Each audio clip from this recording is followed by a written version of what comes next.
for episode 3 of Pro Wrestling Talk, not episode 2. I had to change that up because, as usual, I screwed it up. So I had to change it up. So it's all right. It's episode 3. So we'll deal with it. Thank you, everyone, for joining us. Please like and subscribe if you haven't already. I'm going to keep repeating, please like it because people forget, and please subscribe too. I'll be definitely repeating that. So thank you very much for joining us. My co-host over to my right, Miss Witchy Perfect Steph, and our guest tonight is Matt Collins. Matt Collins. Sorry, I'm terrible with names, even though your name is right there. But thank you very much for joining us tonight. Thanks for having me. No problem. I mean, I'm like, I'm awful with names. It's absolutely awful. I mean, it's like if I just met you, it's like forget it. But I appreciate you coming on anyways. I mean, you. So, all right, we're live everywhere. What's up, Greg? Thank you for joining us. Give us a like. Greatly appreciate it. And today we're going to be discussing. I'm buzzing. Yeah, you're buzzing a little bit. You want to. Uh,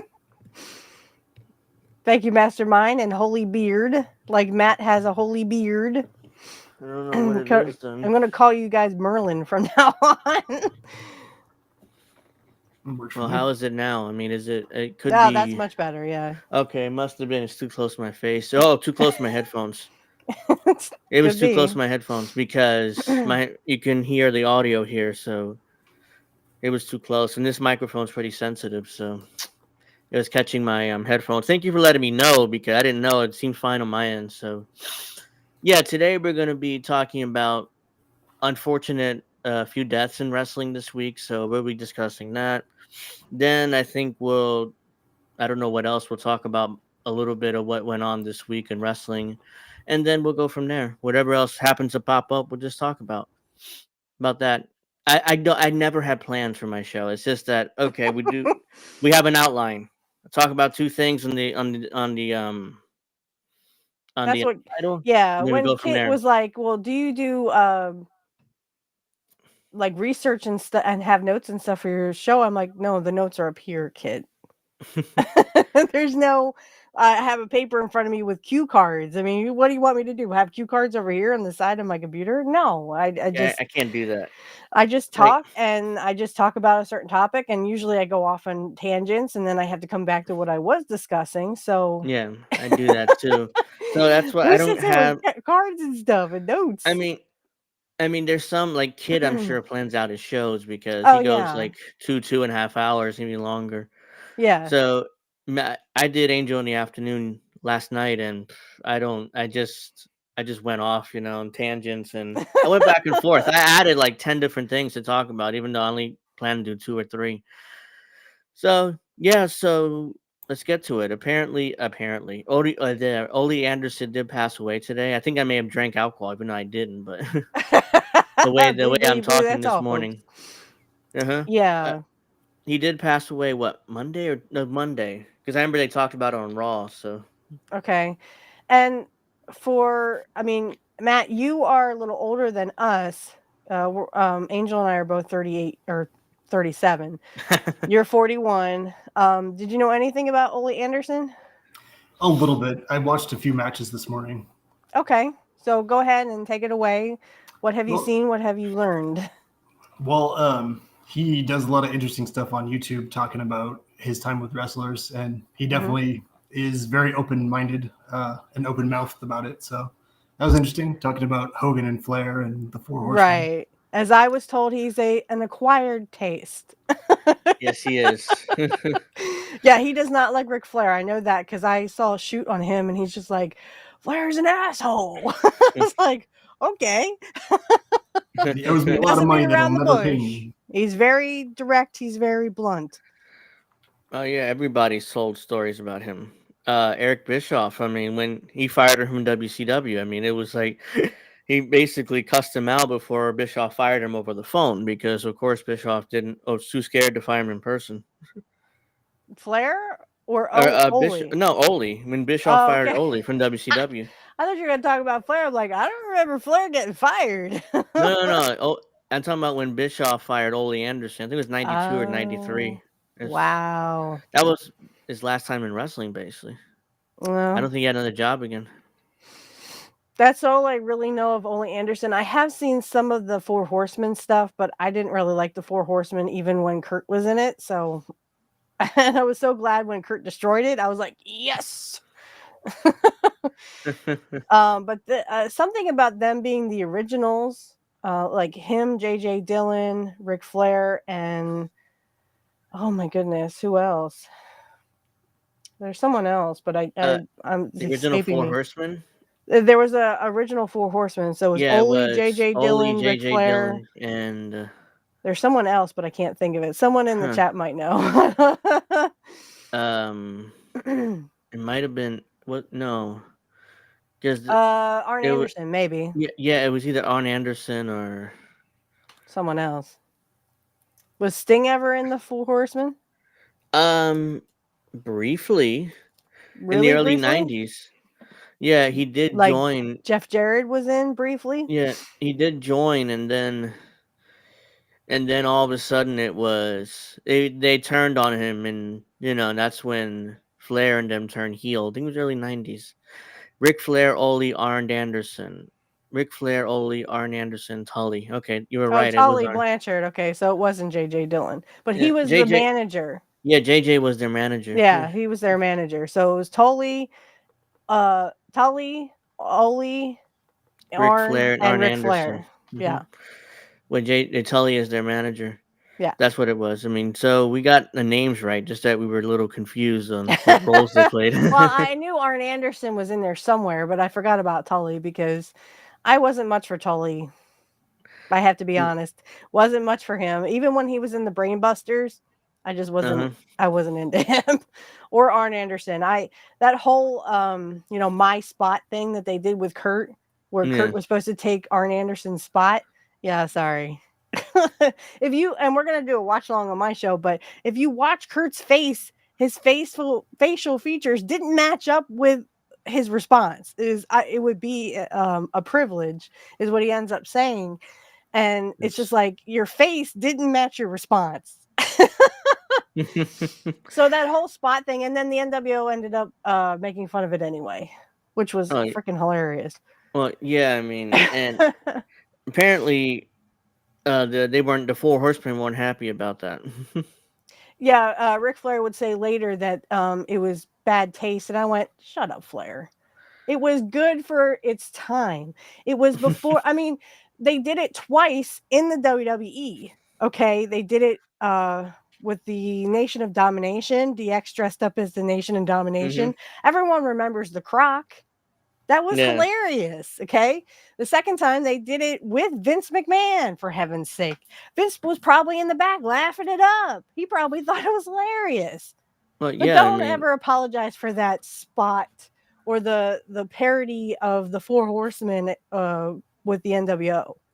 That was all I stupid. will say is that Buff Bagwell made a horrible Kurt Hennig.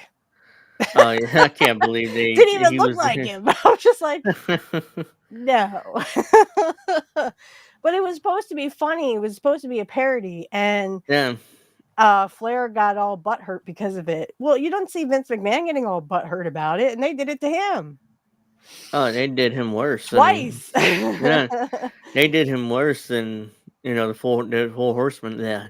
So Yeah, they had two midgets at it was Jesse James, and he had two midgets yeah. at his butt because that was supposed to be Oh no, Jared that's better. Briscoe, Hold and it on. was supposed to be Jared Sorry, just Briscoe give me a minute. and Pat Patterson.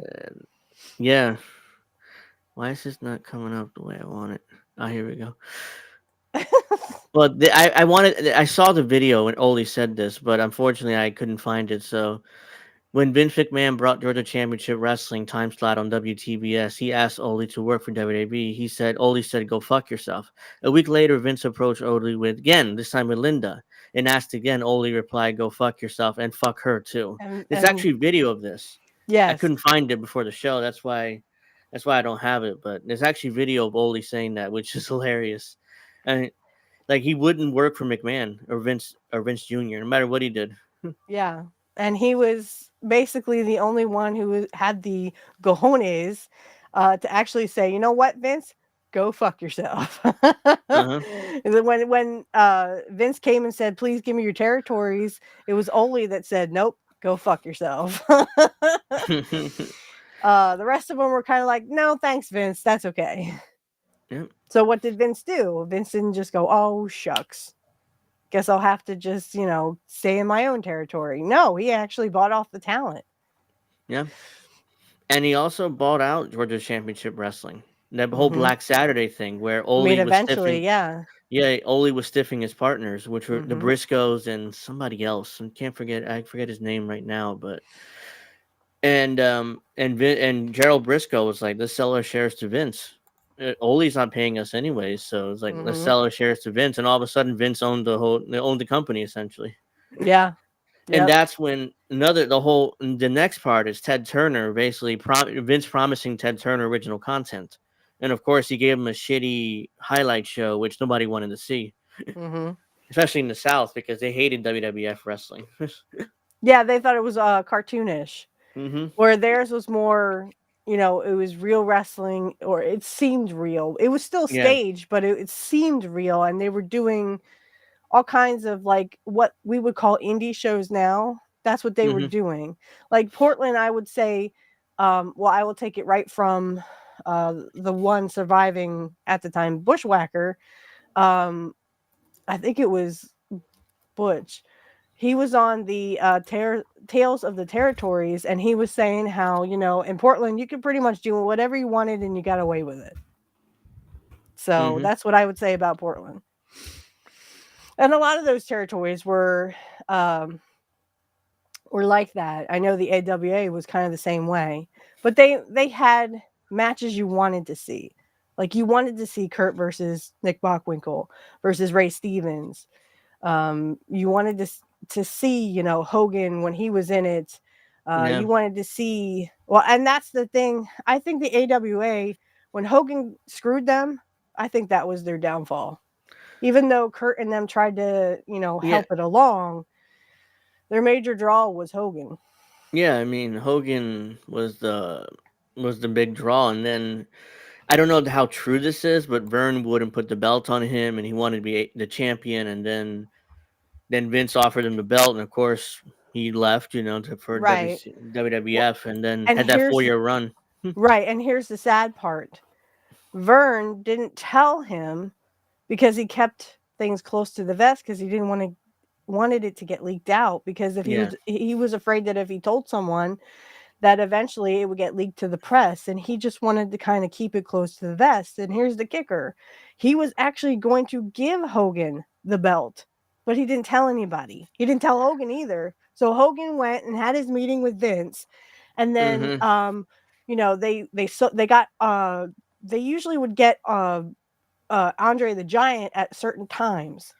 So at Yeah. certain times they would get Andre the Giant, and they had Andre the Giant versus Hogan, and eventually oops. I mean, Greg tells the story. I was just saying this on my own show, in one of the newest episodes that I recorded, that Greg Gagne and Vern got a telegram. Now, I think it was Eddie Gilbert and him would always rib each other. So he thought it was a big Yeah. rib. But it was a telegram from Florida where Hogan was living at the time, and it said, I'm not coming I'm back. not coming back. And Vern ripped it Unsigned. up and threw it in the trash, thinking it A was a rib rib. from Eddie Gilbert. And Yeah. Hmm. and then Because when Christmas go, came around, go ahead. Hogan was supposed they sold out St. Paul and Minneapolis. They had all that sold out because of Andre the Giant and Hogan, Hmm. and Hogan never showed up. Apparently, that telegram was unsigned. It To was unsigned, right? That's Yeah, why Jim they thought it Cornette was tells from the Eddie. story. It was unsigned, so he didn't know. He thought it was just Eddie Gilbert. Oh, Eddie's ripping me. Yeah, Eddie's ribbing and, me. Yeah, and Greg then Gagne says the same thing. and then Hogan never showed up, and he's like, and they called him like, "What happened? Didn't you get my telegram?" No, I mean, what are you talking about? It's like, Yeah, we thought it what? was a rib.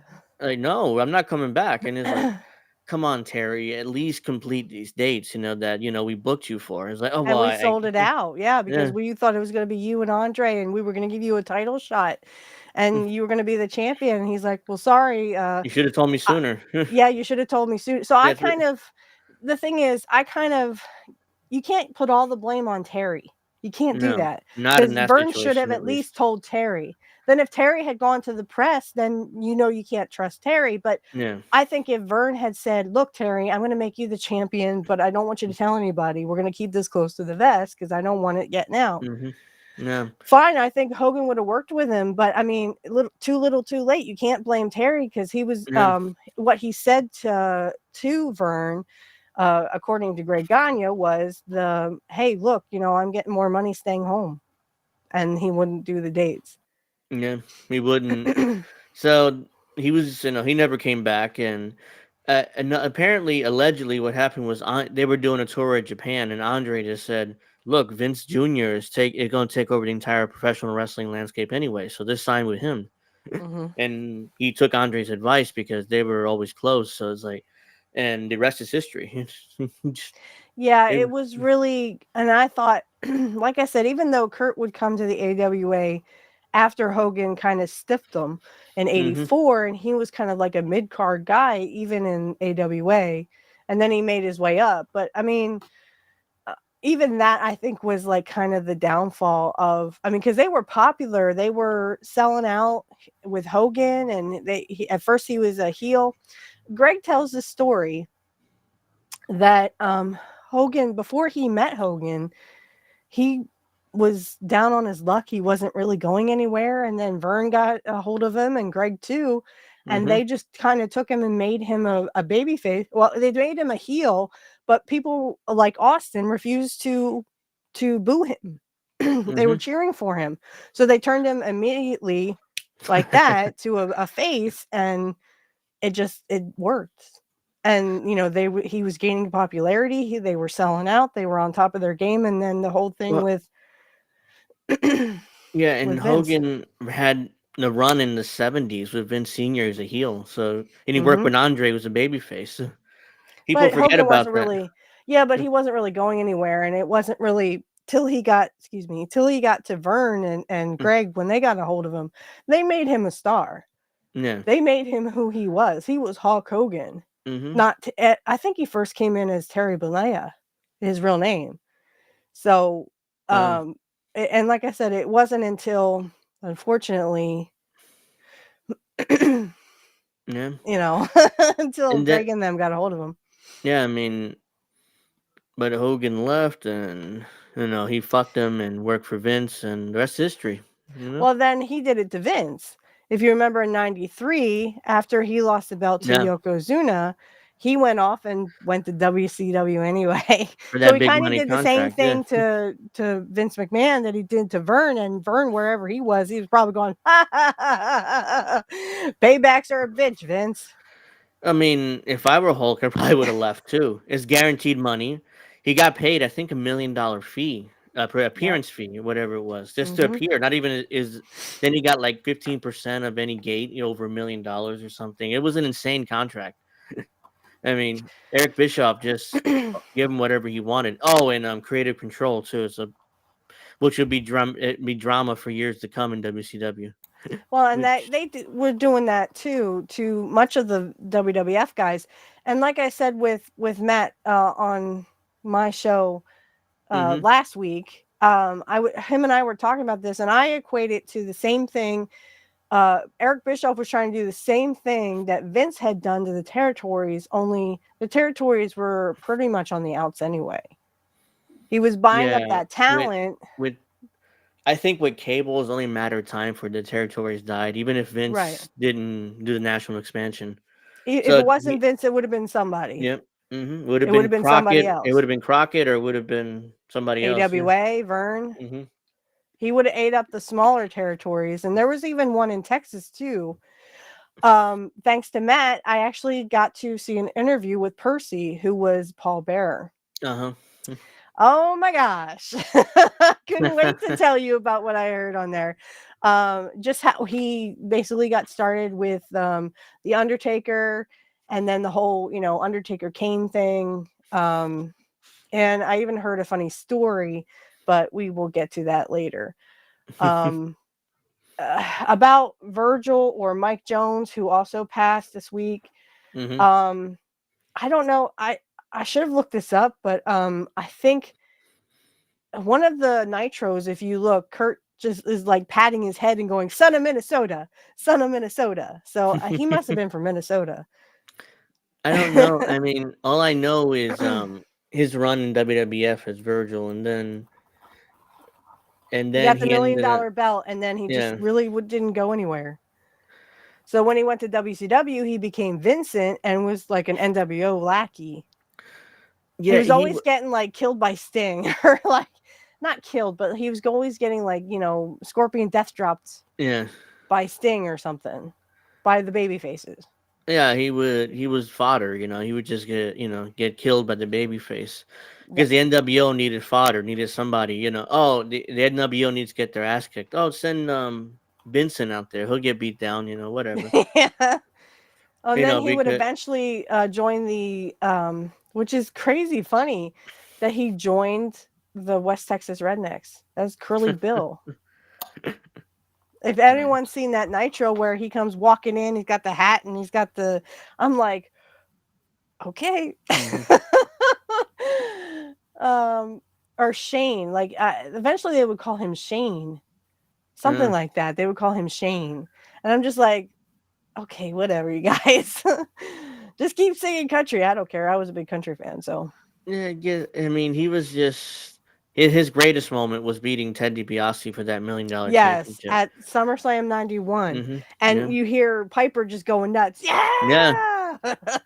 When he turned on Ted DiBiase, Piper went nuts too. I mean, Yeah, was he's that like, Piper on commentary? I'm pretty sure it was. yeah, at the Yeah, Royal yeah. Rumble when he drops the belt and just goes, And he's like, pick up my belt. And then Virgil gets on his knees, he grabs and the he belt, and then he hits DiBiase with it. And DiBiase Piper's turns like, around. yeah!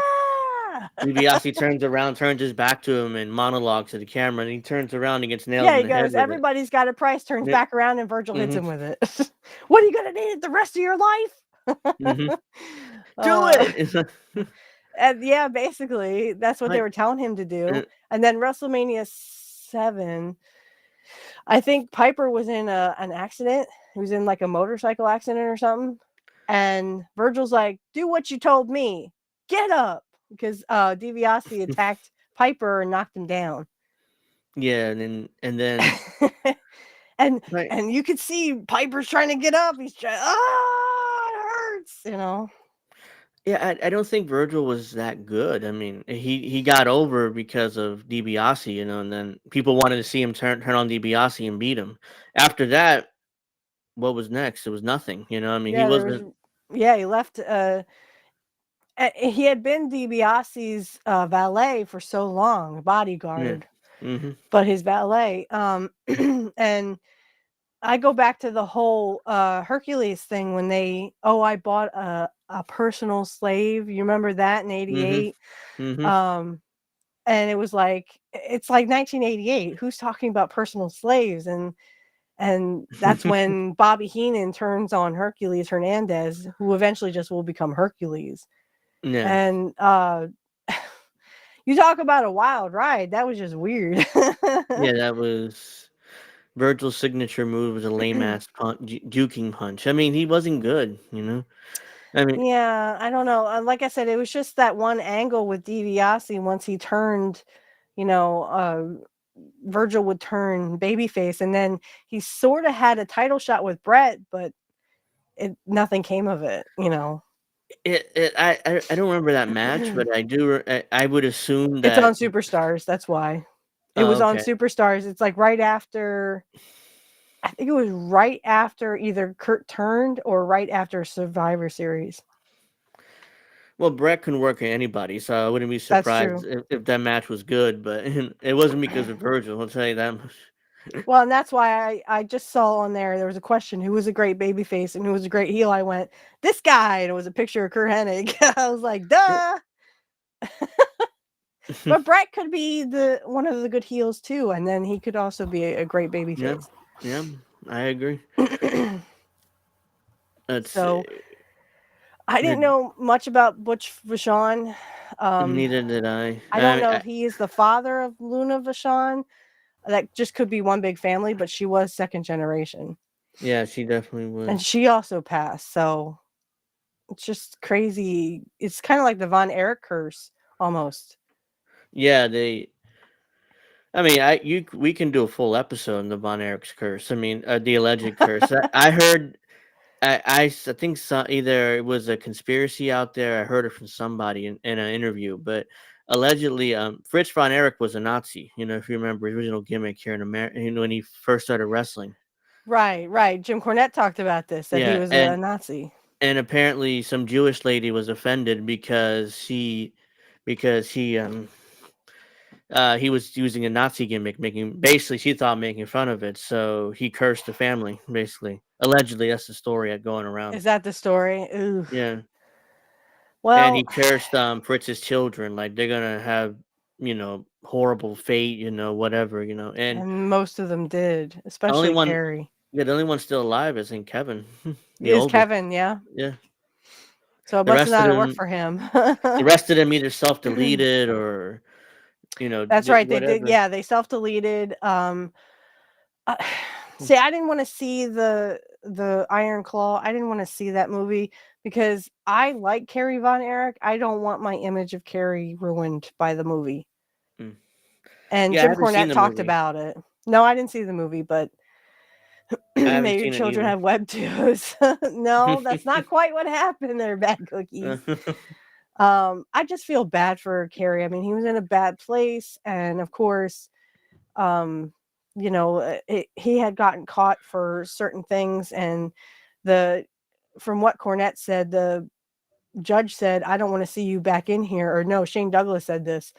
The judge told him, "I don't want to see you back in here," and unfortunately, he came back, and they were going to throw the book at Carrie. That's why he self-deleted. Yeah, I don't. I mean, he was younger, and it was like He the was. just He just was, do the I think, jail only in his time. 30s. Was he Just only do in his the 30s? something like that. Yeah, I mean, just do the jail time. I mean, it's what a couple of years, and then he could have came back Yeah, to wrestling. I mean, because he was. yeah.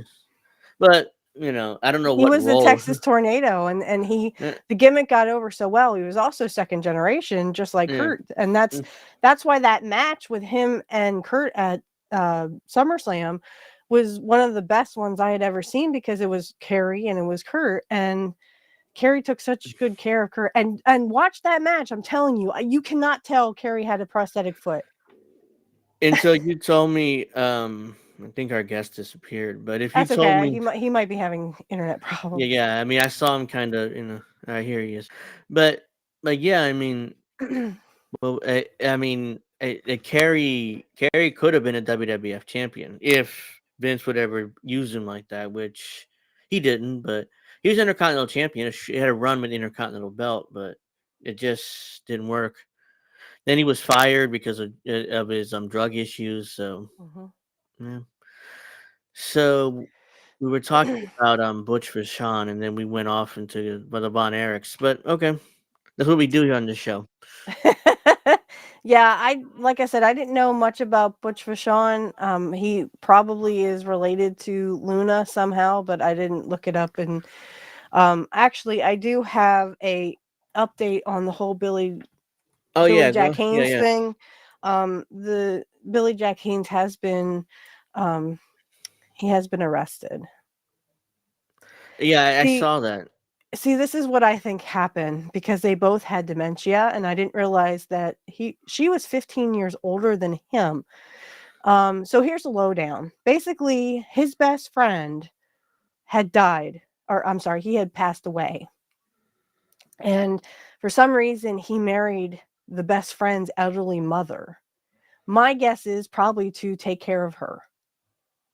And that's my guess. Okay. Yeah, Now she had really bad dementia, which I know can turn bad on the drop of a hat. yeah, What I think happened is they probably were fighting over a weapon because he also had dementia, and if yeah. she picked up the weapon, um, they could have been fighting for it, and it could have gone off, and oops, Mhm. because he described it as a Mhm. mercy deleting. Yeah. Um, so I think honestly, I think they both had dementia, and I think they were just fighting for the weapon. But yeah, It he will be going to jail. if he has dementia, I don't see how he could be held responsible for his actions. But Yeah, just Mm, like, the whole, if everyone remembers, Jimmy Snuka, this is what I was telling my guy earlier. yeah, Actually, when we found out the update, which was yesterday or Thursday, I was telling my guy, I said, uh, if I remember correctly, Jimmy Snuka was too ill health to stand trial, but Billy Jack, somehow he's in jail now for the rest of his life, and I don't think there would be a trial because, again, they could come up with some reason why they need to keep him. Really, what they should do is put him into a mental institution because, again, yeah. dementia can go bad just like that. He needs to be supervised, Yeah. and I don't think he should be in jail. But Bern Gagne also killed somebody or it deleted somebody, and then when he was in the seniors home, he had dementia too. See, I didn't hear that. Yeah, I Oh mean man. he deleted somebody, because he had dementia and he remembered all his wrestling moves, so he got him on a choke and and he was gone. The Mhm. victim. He wasn't charged because again he had dementia. So, but Right. he still remembered all his wrestling moves because he was an amateur wrestler. So like Right, right. he Yeah. got him in a choke and he was gone pretty quickly. Yeah, see, um the thing is, if you've ever dealt with that kind of stuff or had a family member with dementia, it can turn rotten just on, drop of a dime or a turn of a dime.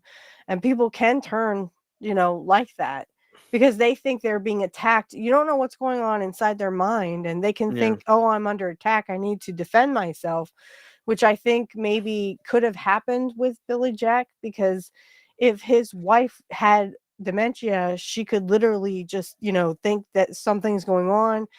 She could wake up, not know who Billy Jack was, and she could yeah, panic and then grab, because she think a stranger is in her house, and she could grab the weapon and, they yeah, could fight over it and it could go off. yeah. That's just another tragic situation. And yeah, and I understand that the thing with Billy Jack is he was so soft spoken and such a nice guy. And he never, I don't think he went to jail for the gentleman that he deleted when they had a bar fight and he won. Mm. And the guy deleted. Um, I don't think he stood trial for that. I don't think so. I don't know about that incident, but Yeah. So when Billy Jack, I think this was like before he like went to Portland and became like, tag team champs with Kurt. yeah, He was in a bar fight with someone and deleted them. Just um, hit them too hard. He hit them too hard. yep. And there Well, was a joke going around wrestling that you don't want to mess with Billy Jack no, because of I that. heard that too. Yeah, Yeah, he hit him way too hard, and unfortunately, um, you know, the guy was hmm deleted. So, I mean, that can happen where you could hit someone just so hard that they stop breathing. yeah, especially in the chest, because a Hmm. good punch right here or a good hit right there can stop your heart. Or collapse the lung or Yeah. whatever. Yeah. hmm So that is my update for the Billy Jack Haynes thing.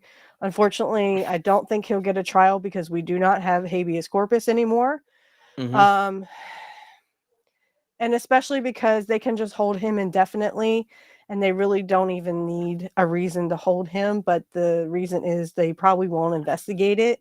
And even if they did, he probably would still not get a speedy trial. No, they'll probably find him incompetent to stand trial and just lock him away. Sort of like they did with Jimmy Snuka. Yeah. Though Jimmy Because, Snuka, that was more covered up, and I think it had more to do with Vince. I've seen the Dark Side of the Ring. I saw yeah, the Dark Side of the Ring the episode about Jimmy story Snuka. the story was because it's what 1982, 83 when Vince just bought the WWF. It was, I think I it know was it's before 83 or Hogan. 84. It's before Hogan came in. So It might have been 83 then. Jimmy was basically his top star. So it's Yeah. like, oh shit, Jimmy deleted somebody. Okay, he His went to the police. girlfriend. Yeah, And he he went was to the married. yeah he was married. He went to the police 4 station with kids. the story goes. He went to the police station with a briefcase. They talked for a Mhm. few hours, and by the time he left, briefcase Vincent had the briefcase. And he told Jimmy, "Oh, don't worry about it. That's gone." And he Yeah, didn't it's hear of it gone. again until Yep. 2015. The only person who didn't forget was her sister. hmm Her sister was bound and determined to make Jimmy stand trial, and he did, of course, when he was an old man. And he would die a few weeks later. So, He would die but a few weeks later.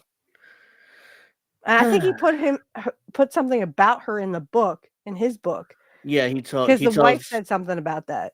he told his version of what happened that night Yeah, in his his book. version. I know what I'm saying. His version. You know, I don't. He might have been high off his ass on cocaine, so he don't know what he did that night. But Yeah, they said Jimmy was a different person when he was on the sauce. hmm Yeah. yeah. He was a totally different. And the Fat 2 guy, I can't remember who he is, but The Tonga he kid taught you talking about? the Tonga kid, yeah, because he hmm said he was in the car. He hmm was in the car with Jimmy, and um, who was it that always drove him around? It Someone who was drove it. Was it it was Bobby? No, it wasn't Bobby. no what's she drove Jimmy around. I mean, she was his chaperone basically. I forgot her name though. Yeah, but because the person who drove him around originally didn't want anything to do with him because Oh, it was he was a completely different person. yes, it was. I forget who it was, but initially somebody else was his chaperone, but Yeah. he didn't want to do it anymore. So all of a sudden, the victim she became his chaperone and became Right. his girlfriend. Basically, everybody Yep. knew what that was his road girlfriend. They would call her. Yeah. Yeah. And he did all that while he was married with 4 kids. hmm It's Well, kind of like the Luger thing. How Luger said that Liz had hurt herself. And then, he actually built a house for Liz so they could meet up. yeah, And yeah, that same thing with they think that Luger was beating Liz, would beat her. Mm. So yeah, and they were both on heavy they were drugs. both heavily on hmm they were both heavily on the sauce. hmm Um Luger doesn't like to talk about that. And he's the one who called 911, said my girlfriend's not responding. She's not Yeah, waking up. yeah, and I think they investigated Luger. Ultimately, they didn't charge him, but he Oh was no, they investigated. did charge him for Oh, he the was. possession, Oh, yeah. that was a possession. Yeah, but Yeah. But I was they didn't talking. charge her Yeah, for any wrongdoing with her. well Just back. possession. Well, back cookies. This is professional wrestling. I don't think there's many feel good This stories. has been another episode of Dark Side. Yeah, they have plenty of material from the Mm. 70s, 80s, 90s. Well, like I said, like you said many times, I said in this show, today's wrestling, you wouldn't get much of that. I mean, the guys are so squeaky clean, and there's nothing going on with them that. Yeah, but there has to be some kind of something going on because these guys are literally hurting themselves or injuring themselves for stupid indie stuff that they just go do it on an indie show, but don't do it on WWE. Don't do it in AEW. I I don't AEW understand. is the indie fed. You know, Is it's it? like, yeah, I mean, basically, Makes sense. Tony Khan hires every single indie darling out there. As soon as become indie darling, he gets instantly a 6-figure salary and a job from Tony Khan. It's like the same thing that Vince tried to do with the territories. He didn't care who it was. He didn't care what you were on. He just wanted you, and he wanted to take out those territories. He signed the pizza guy. I'm not sure you've seen that video with the pizza guy. You know, he would wrestle while needing pizza. I seen that. No. And Tony What? Khan immediately signed him because the indie crowd loved him. You know, it's like instantly signed him. I forget his name, but I think Okay, a Luigi or few, like something. 75 people in a garage, like a guy who can need pizza while he wrestles. Another one fondles himself while he's in the Uh, ring with other F you. men. Come on, for Fucking heaven's F sake. the reason why I know who he is because I seen his match with John Moxley because somebody sent Yeah, it to they were me. kissing each other, Yeah, and Jim Cornette was talking about yeah, that. and it was one of the most For heaven's ridiculous things. Like, sake. what the fuck is this wrestling today? Is the That's indie what they side? consider wrestling, is some guy fondling himself while another Yeah, guy's kissing him. For yeah. I heaven's mean, sake, it's that's not like wrestling. no, that's nearly homoerotic pornography. I mean, I'm not sure allowed to Yeah, if you use want to that be word in here. pornography, go be in gay pornography. This is wrestling, not gay Yeah. porn. Yeah, and these guys are all indie darlings. They get over for Matt, you're just kind of like, like, is this what wrestling is today? Yes, unfortunately, in the indie circuit, it is. Yeah, Matt, what do you think? You haven't really said much.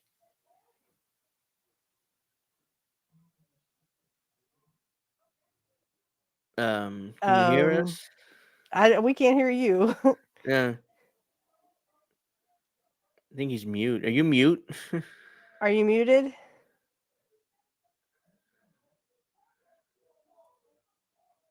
Hello.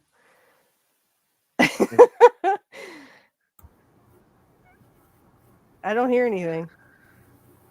I know my computer's being weird. Okay, Okay. there you are. There you Yeah, are. You know, I was watching Hulk Hogan in Japan.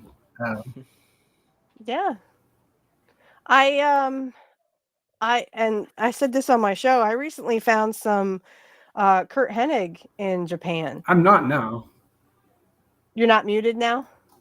no, we can hear you now. Yeah. I think he might be having issues with his computer. Yeah, he said he had computer issues. Like it's delayed, I think. That's what it is. Yeah. Okay. All right. Well, he'll be So back. he'll be back. So yeah, I recently, within the last couple months, found some Japan stuff for Kurt. He was in Japan. And what's really crazy is not crazy, but it's kind of funny that um when you watch that, he's in Japan and he was actually tag team with Nick Bockwinkel. Yeah. So at the time, Nick and him were against each other. So Kurt was the babyface. Nick Bockwinkel, excuse me, was the heel in the United States, but they were tag teamed in Japan. Well, nobody in the U.S. saw Japan wrestling, or at least very few people did, which is why they got away with that. But Yeah. yeah, Matt, are you okay now? You can hear us okay? yeah, I guess not. Might still be a little delayed there. yeah, I don't because, but yeah, I mean, today's wrestling. I go outside of AEW. AEW's awful. Just this week on AEW, for no reason. I mean, just a bunch of crap happened. I'm like, okay, this is all terrible. Yeah. Either when I watch AEW, I either fall asleep or get angry. At ends of the week. That's why I don't. You like when I'm watching, and I try not to do it too much, but when I'm watching Jimmy Dore, I'll be like laying there, and next thing I know, I'll wake up and I'll miss the whole show. I'm like, oh man, I did that Yeah. on Saturday with you because, Yeah. for example, I literally I was watching, or it was Friday. I was watching Jimmy Dore, and then all of a sudden I wake up. I'm like, oh, it's over. Yeah, I mean, it's just so awful. And this week, it was Sting's last appearance on Dynamite, so they're making a big deal out of it. No wonder that X stuff was all about Sting, Sting, Sting, Sting, Sting. I'm like, ugh. His I didn't last like Sting in appearance, WCW. he made his last appearance on Dynamite, where he and the Young Bucks, who are I can't stand those little fuckers, but he and the Young Bucks are feuding with the other little dude, Darby Allin, Ugh. and over the tag team titles, and the pay-per-view is tomorrow night, so they're going on last, obviously, in the Greensboro Coliseum. You know, Sting's last match. Hey Matt, see if you can boot your computer. That might help. Yeah, you should probably reboot the whole computer. Yeah. But But I'm sorry, I I would don't like Sting. no, I wasn't much of a fan either. So it was like one of those things where okay, Sting in the early '90s. I'm like, okay. I really because I had cable then, so I would get the WCW and the Superstation on TBS. So it was like, oh, I mean, there's Ric Flair. I'm like, okay, I like I Flair better like than him. Sting. Yeah, but I wasn't. I know deconstruction, but I wasn't much for Flair either. Yeah. Well, I like Flair better than Sting, so Sting, I didn't I like any of wasn't them. I No. wasn't that impressed Same with with Sting. DDP. I didn't like that guy. I mean, I just did a watch along with him and DDP, Kurt and DDP at Starcade, and it Yeah, was a great match. I just was like, I don't like DDP. yeah. I mean, he was again. I didn't really, care about him that much either. But yeah, Sting's having his last match tomorrow night on pay per view. $50, by the way. Nah, Goldberg sucked. Yeah. Sorry. Uh, Sorry, not y- sorry. The streak went on way too long. what was Way it? too What long. they inflated that number, but eventually it was like 160 and 180, something like When it that. got over to 200, I was just like, Uh huh. no, sorry. I mean, they had to pipe in the Goldberg chant. That's how much that dude was hated. Uh, and then I've said this, I think last week, but Scott Hall in an interview and told Eric Bischoff, "You better beat this guy soon because he's getting booed." Right, and you were right about the Goldberg believing his own hype because he wouldn't lose a match to Scott Steiner. He looked at Eric Bischoff and said, "Would Goldberg lose to Scott Steiner?" Heck yeah, he would. Yeah, because here's the thing with Scott Steiner, he was real. He went to University of Right. Minnesota. He was an amateur wrestler, so he can take Goldberg and tie him up in knots before Goldberg didn't do anything about it. That's right. That's right. That's right. And they unfortunately they just messed around with the whole thing. And then, Goldberg was hurting people because he didn't Yeah, know how to he only wrestled for a minute, but yet he was still hurting people. So fucking Goldberg. Fucking nope. Goldberg he's the one that ended Bret Hart's career, which is why I'm not really a big fan of his. Yeah. In that mule kick right in the goddamn head, and that was it. Right. That was I think Bret had one or two matches after that, and then he was done.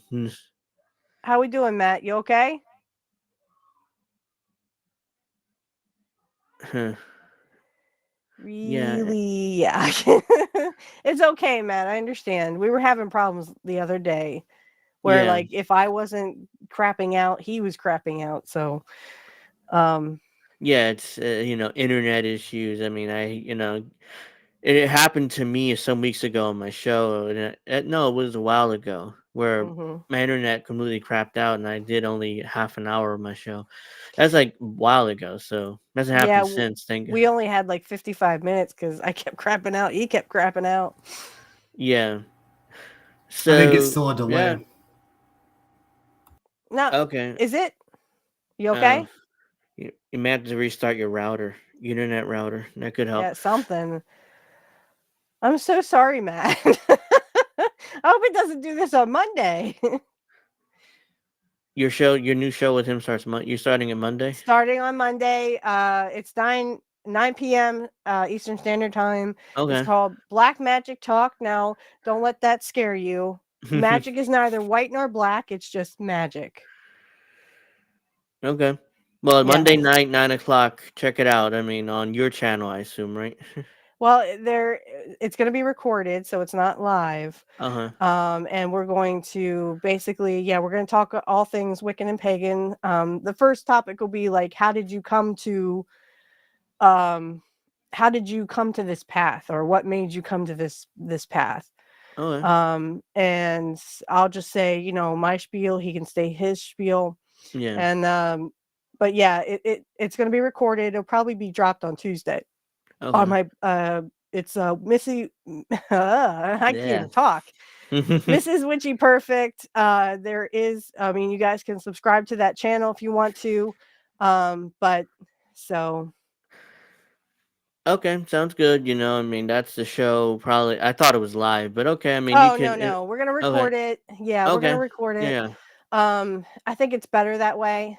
That way we can I can kind of promote it as I see Yeah.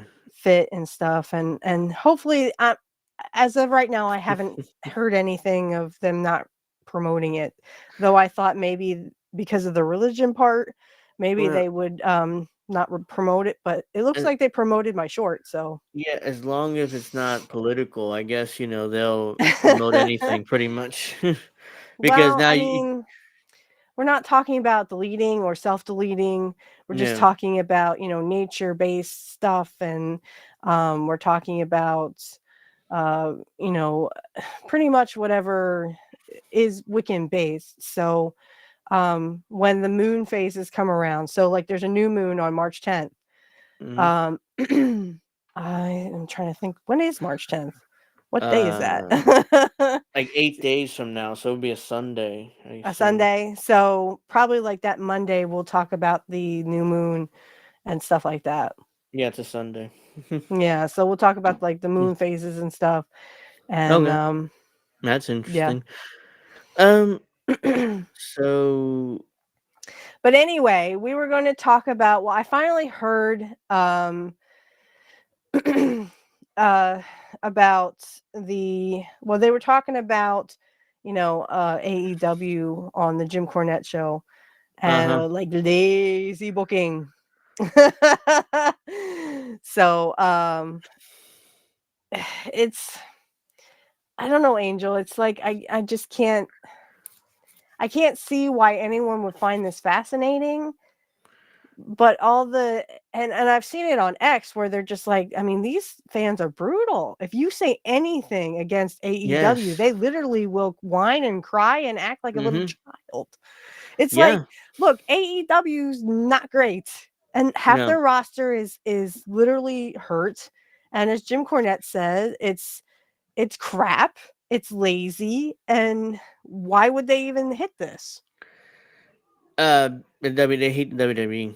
In particular, Vince McMahon, but he's gone. He's been gone now for a couple of years. So there's really no reason to hate the WWE anymore, unless they're like, I hate the WWE." I mean, they don't push indie darlings the way the AEW does. So it's like, okay, well, Well, and they're pushing old timers that should never even step into I mean, Ric Flair, really? You want him to have a last match oh, I'm glad where you he's brought up gonna, Ric Flair okay, because go he ahead. was in that segment. He was in that segment with Sting. He eventually he would come out to the ring and the Bucks are holding Sting somehow, even though Sting's bigger than them, and he can Mm-hmm. beat the crap out of them. But Ric Flair comes out with they give him a bat, like hit Sting. He's like, I hit him. He drops the bat eventually after like a couple minutes, gives the slowest eye poke of all time to one of the Bucks, and then gives the slowest punch of all time to the other one. And they sold for him like like he was 1986 again. I'm like, come on, it's so bad. What Tony Khan thinks Ric Flair should be out there throwing punches. And that's what 75 and with his pacemaker is insane. But that was part of that segment too. I'm like, oh god. I mean, he's doing this with the eye poke. I'm like, it's I can do like 3 or 4 eye pokes in that time. Back in the original Olympics. I heard Ric Flair I wouldn't he doubt wrestled it. Hercules back in the original Olympics. Well, I know Jim Cornette was making fun of his wings, like wings, and they were just laughing their tails off because it's just like, Flair, you used to be someone honorable, and now you're selling crap. You're selling a crappy drink. He's selling an energy drink. He put his name to Yeah. an energy And drink, basically.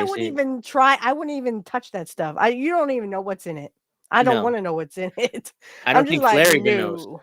I don't think Flair even knows. He's like, "Oh, you want to put my name to that and give me money? Yeah, sure. I got 4 alimonies to pay anyway, so I need the money." You saw Ric Flair in ew. Ah. I saw Ric Flair doing Come some fake on. Viagra commercial. It popped up on my Facebook. Oh my gosh.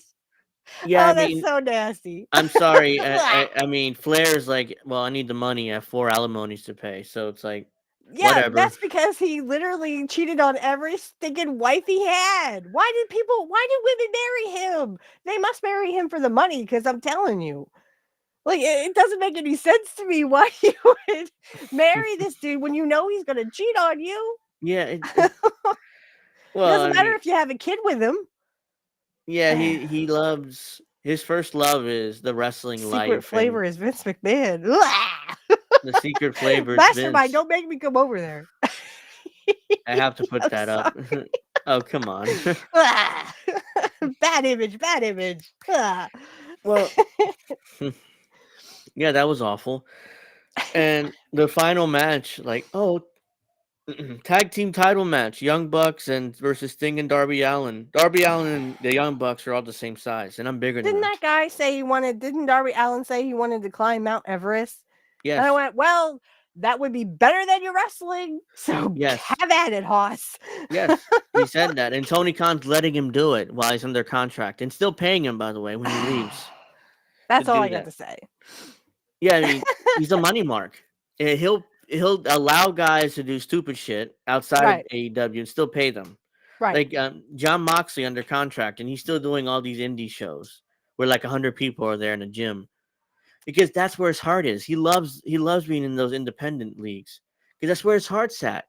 He I'm John wrestled. Moxley. I'm I John can't do it. Moxley. I can't do it like Brian can. Brian He, last. he goddamn he wrestled.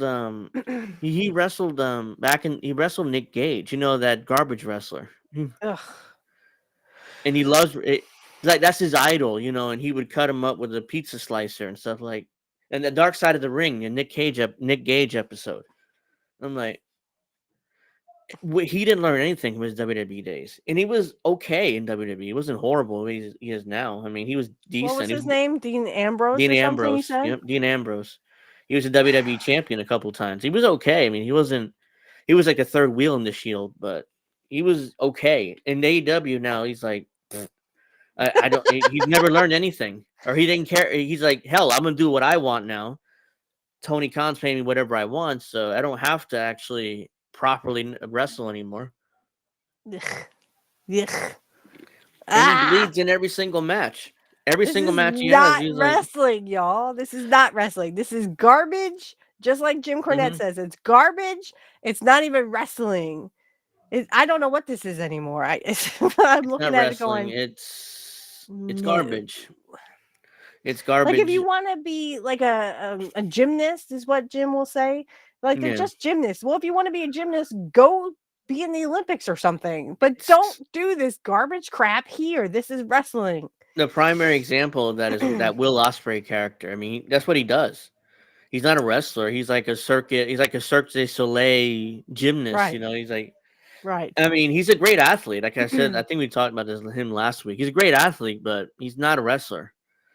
And people were like, "Oh, AEW got him." When he signed with AEW, "Oh, AEW, great job! You got one of the best wrestlers in the world." And I'm like, "No, not a professional wrestler. I mean, he's a great athlete. Right. I mean, he can do the movie, but not a wrestler." Kenny Omega, same thing. God, I hate that guy. They were going over the awards of 2023. The And PWI Pro Wrestling Dave Meltzer thing. Yeah. yeah, the Dave I, Meltzer thing, and if you look at the artwork from Travis Travis something, and then yeah. it was like Kenny Omega holding a dildo going like this, and then Matt and Dave Meltzer going. I was just like, oh, come on, that's not right. It doesn't make any sense.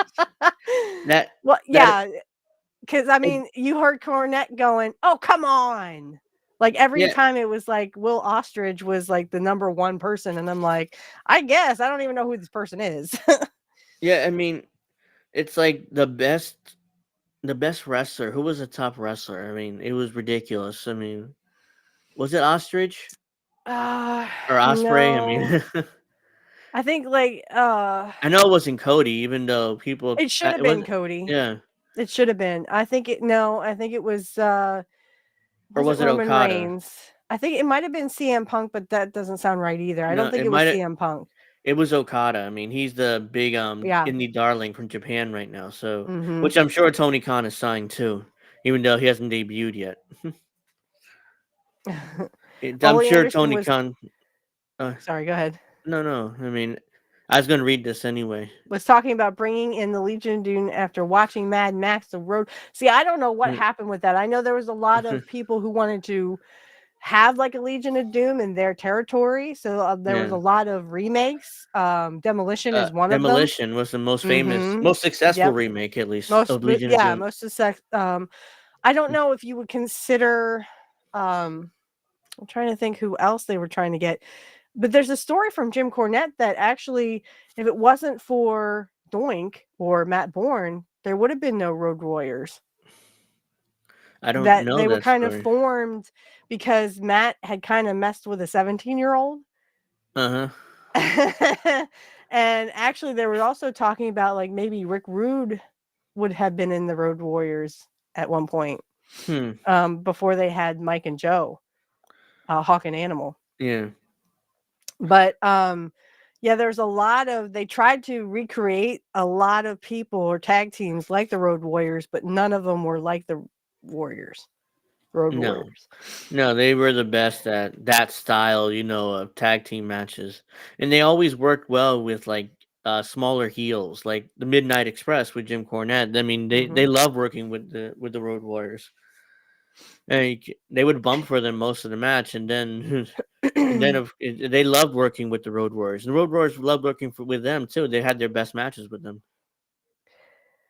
Yeah, I I, like I've seen Mike Awesome in WCW.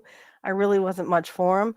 I do like Mick Foley, but I liked Cactus Jack better than anything else, better than Mankind, better than Dude Love. I was like Dude Love every time he would come out, his stupid music would get stuck in my head because I'm like, mm, well, that's he's hmm. just playing a hippie character. Yeah, I get Yeah, that, but yeah, Mick Foley. Yeah, Dude he love, would. baby. Like, stop it. This ain't the 70s He or the 60s anymore. The problem with Mick, he was the inspiration for a lot of these garbage wrestlers today. Like Because they he did talk about, stuff, yeah.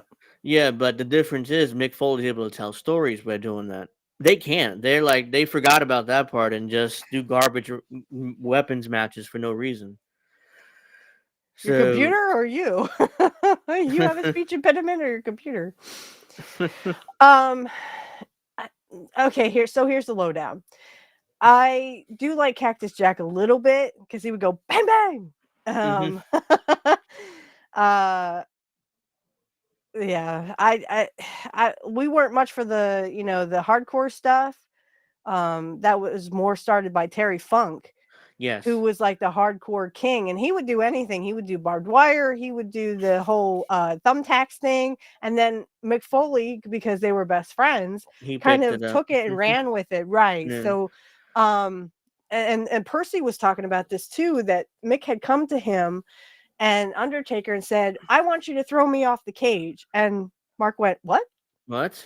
No, I really, he's like, yeah, I want you to throw me off of the cage and I fall onto the table. And I'm like, wait, he told you he wanted to do that? Um, I the don't know. I guarantee you they didn't tell Vince that was gonna happen. I mean, they did that. They kept that to themselves because no way Vince would approve that. I see, I don't know. I think Vince would have gone for it anyway. Because if it was good wrestling, or he thought it was good wrestling to put Mick through the table or throw him off the cage. Well, the other one was a botch. When Undertaker Yes, the second backdrops one. him, Hmm. and the cage gives way, that was a botch. The cage Yeah, shouldn't have that. given way. He would just land on the cage Yeah, and take a that bump was. like that. But he Instead, went he right went through, through. and the referees had to come and say, "Oh my gosh, are you okay?" The- Then Terry Funk was there too. I remember Undertaker chokeslamming him Hmm. because they were trying to delay so Mick would come back because he was unconscious or try. So Yeah, when I was watching that, I was like, "Oh my gosh, he actually told you what he wanted you to yeah, do? and Holy Terry Funk cow!" Terry Funk got up, told the Undertaker, chokeslam me because he's out. Hmm. Let's delay something. And that's when he grabbed him and chokeslammed him, and Was his that when shoes they came were off. like, Yeah, Chainsaw Charlie and Cactus Jack? no, Terry. He was Terry. I assume he was Terry Funk because he didn't have the Oh, He just the thing over his yeah face. he just came out like that because he was worried about his friend. I guess it was like a shoot. So Terry told Oh. Undertaker, chokeslam me. He's out. Let him. He's like so just delay. So he Yeah, grabbed him and chokeslammed him. that was one heck of a match, though. I mean, the fans popped for it. They were kind of like, Yeah. "Oh my gosh!" And you could hear Jared go, "Oh my god, he's dead. He's totally dead now." Yeah, he's dead. I was just And the like, match, like, "End the match." Yeah. and the match continued. I thought it was over. I was 98. I was 12. I was like, oh no, this match is over. Like, there's no way. And it continued at 20 minutes. I'm like, Mick Hmm. Foley's a psychotic, crazy guy. I mean, there's no way nobody else would have continued that match, but he Have you ever did. seen those home videos that he actually brought to Vince? Hmm. Those home videos of him jumping off the roof and Yeah, I've seen onto those. guys. I'm just like, well, if he did that stuff when he was young, when in Rome, right? On Yeah, I mean, it was fantastic, but if you see him today, he can barely move. Mick can barely move, so he's lucky he can walk. Well, because he that's why he walks kind doesn't of fight today. He won't no. wrestle today In because he fact, he was supposed to work a program with Dean Ambrose in WWE like 10, get 15 out, years ago. Yeah, get out. they were going to do a hardcore match at WrestleMania, but his doctor wouldn't clear him. He's like, No, I "You're wouldn't like, either. That dude yeah, is crazy. yeah, He's like what, 50, 60 years old, and he's trying to do what he did back when he was 30 yeah." and 40. He would have. No, dude, come on. And at bringing up Mick, I mean, I saw on Twitter he put out, "I'm going to do one more match." Because his excuse is, well, I mean, it'll give me it'll force me to lose weight and get healthier for this match. That's his excuse, You at could least. you could do that anyway. You didn't have to get back into a match and be like Ric Flair and pass out 3 Yeah, times. yeah. So that's his excuse of why he wants to do one more match. So right now he's trying to get somebody to book it. I'm sure Tony Khan would love to book that, Mick. He'll give you a shit ton of money too. If Vince doesn't. Yeah, Cactus Jack, he lost his mind. I would say Mick Foley just, I mean, it's the love of the crowd when it pops, like, holy, That's what they love. That's what he wow, loves. that Yeah. was, excuse me for just a second. hmm But yeah, like Mick Foley, um, was just crazy when it came to that kind of stuff. And Percy said, "Are you sure you want to do this?" And he was like, "Yeah, just do it." So Undertaker did. He just threw him right off the cage, and he just kind of came down on the table. That hasn't really been attempted since. I mean, No, yeah, there's some guys over the years thankfully. who's jumped off the cage and went through a table. Like Shane McMahon attempted it a couple of years ago against the Undertaker Yeah. at WrestleMania, where he was on top and Taker was on the announce table, and when he jumped off, he moved and went through the table. There was a crash pad there. People, I mean, if you really look closely, you can see it underneath the table, but it's hard to see. Oh, But really? yeah, Shane ended up having some sort of hernia where his belly, like his intestines came out to his belly button. It was bad. He nearly Ooh. killed himself doing that.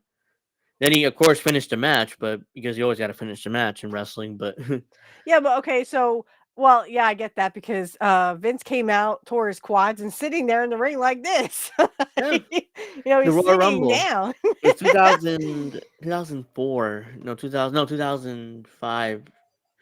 This is when Batista and John Cena would become the next top guys. Of course. So yeah, so they accidentally eliminated each other at the same time. Literally, they landed at the same time. Wasn't supposed to happen. Kind of like So Brett and Luger. yes, but the difference is that was supposed to happen, and they were co-winners that year. But Vince didn't want co-winners that year, so he was very angry. He came to the ring like, like his power walk. Accidentally hit his quads on the apron, jumped into the ring anyways, and and just sat And like just this. sitting there going like this. And he's like has this pace where he's absolutely in pain. You can see it, but he's like, uh-huh, uh-huh, uh-huh. Okay, Forgetting the doctor. Is yeah, there and a he's doctor in the then he's like, house? then that's when he ordered the match to be restarted, and Batista threw him out and won. But Well, that match that you allowed me to see on X, the Japan match, hmm was probably a lot better because it made more sense in Japan.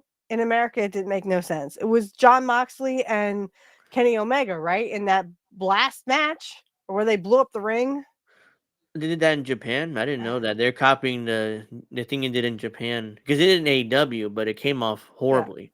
If Jim Cornette, I sent you that video where Yeah, and they I review the watched all of match. it and it was awesome because he's It just like, what the heck was this? I yeah mean, they Bobby re, Lashley's coming out and John uh Moxley's in the ring trying to cover Kenny Omega. No, stop that. Stop yeah, it that. was Eddie Kingston I think who did that. He Eddie came to the Kingston, ring yeah. Not and Bobby and Lashley. covered him and like poof. I saw it. I actually saw it. I was like, oh, I didn't order the pay per view, but I saw it on Twitter. Well, I'm like, that was garbage anyway. Don't do yeah, that stuff. We don't need blowing stuff up. the This referee is not wasn't. a shoot 'em up movie. The referee was like in a hazmat suit. They went like ridiculously over the top with it. I mean, it Right. was like, come on. And Jr. was like throughout the broadcast, like you can tell in his voice, he was like, really, I'm doing this. Oh well, Tony Khan's paying me, so whatever. I have to call this goddamn match when he called some of the greatest match. He called Austin and Brock, and he called a lot of these great matches. Taker and Mick. I mean, again, he was on the call for that when him and Jerry Lawler, and now he has to call this garbage. But Excuse as me. Jim Cornette said, well, Jr., you took the money. That's what you get. Yeah, that's what you get. I mean, if you're not going to, I mean, if you're going to sell out, basically. Yeah, and Jim I told the mean, story JR how he. deserved way better than that. These are Yeah, I agree. garbage matches Yeah. that he's calling, and I agree. The worst one was if you, I love how Bobby Heenan talks about Tony Schiavone because he's absolutely correct. Tony wouldn't put anybody over. He would keep things to himself, and he would do the so like when they would do an angle or whatever, he wouldn't say who was going over and who was doing this and who was doing that. Tony Schiavone wouldn't he wouldn't react the right way. And it's like, well, then why are you commentating? I'm surprised he lasted as long as he did on Nitro. I mean, he wasn't Really? a help to that show at all. No. He wasn't, because he wouldn't put the wrestlers over properly. I mean, it was Right. like the whole situation with I Sorry. think it was with Hogan's heel turn. I mean, he was on commentary that night, and it sounded like crap. I mean, it was like it ruined. I still enjoyed the heel turn, but it was like, what the hell is Tony Schiavone doing there? The Bobby whole thing Heenan with was great there. Bobby Heenan Yeah, was he like, was really great. I like Bobby Heenan, but I mean, the whole thing with Kurt, he would act like a dickhead to Kurt. Oh well, I like Ric Flair and blah blah blah. I'm gonna leave the set now. Oh, go suck his dick on your own time, for heaven's sake. I remember Schiavone in WWF. He was there for a year. I Yep, think in in 93, '89. 89, yes. Mhm. And he was awful. I mean, Vince hated his southern accent. Well, So that and he literally was just like, oh, that's great, blah blah blah. he was him and Talk Jesse about the match, Ventura. idiot. Him and Jesse Ventura did a few pay-per-views. It was awful. And then Rumble. yeah, Vince made him take dictation classes because he hated his southern accent. So he took Yeah. those classes for a while because it was Linda who hired him. Linda liked him. So and they Mm. put him on commentary, and Vince was like, "Oh, he's pulling his hair out with his southern accent." And even ironically, he would hire Jr., who Who has a has worse, a thicker accent yeah, than Shivani did. yeah. But But if he you hated listen, I don't Shivani. think you can hear the southern accent. Maybe For at the Shivani, beginning. Yeah. yeah. I mean, eventually, I think those dictation classes might have helped him, and later when he went back to WCW. But I didn't notice it either. Then, Okay. I didn't know he took dictation classes, but I do know that, yeah, I mean, if you watch some of those old WWF at the time, especially in 98 or 98 in 89, yeah, definitely, yeah, because they would dub over him and Alfred Hayes, Lord Alfred Hayes, and then there was some with him and Jesse, and then some with him and Sean Mooney. So hmm and they would do Kurt matches and Mr. Perfect matches, and I'm just like, why are you even talking? You seem like it just seemed like he didn't know anything about wrestling. He just was no, kind of like a commentator. yeah. He was a sports guy. I think he came Was he a sports from. guy? I think he covered. I think he may have done announcing for football or something. I mean, I know Jr. eventually would do football later, much later on, but but yeah, I mean, he wasn't good. He wasn't good in WWF. He wasn't good in his second run in WCW. I mean, it was, and he's definitely not good in AEW. If you hear his commentary, it's the same thing. Oh, this is great. Oh, I love this. Like, it is not. He They should doesn't. have a counter every time he says great Yeah, instead he of Tony doesn't. Khan. Yeah, he doesn't watch these matches. Do we think that Uh, Linda yeah, I McMahon was took gonna get to advantage of this. the talent the way Vince did? Uh, took advantage in what way? A good way or a bad Yeah, way?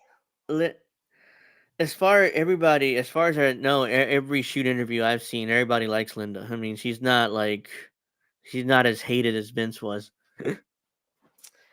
Um, I don't. Linda was more behind the scenes. Yeah, she Vince was more out in the way. I'm bad not way. really sure what that meant in a bad way. Eh, Like taking advantage of talent in a bad way. I think Linda saw opportunities. Maybe she turned a few of the wrestlers into her boy toys.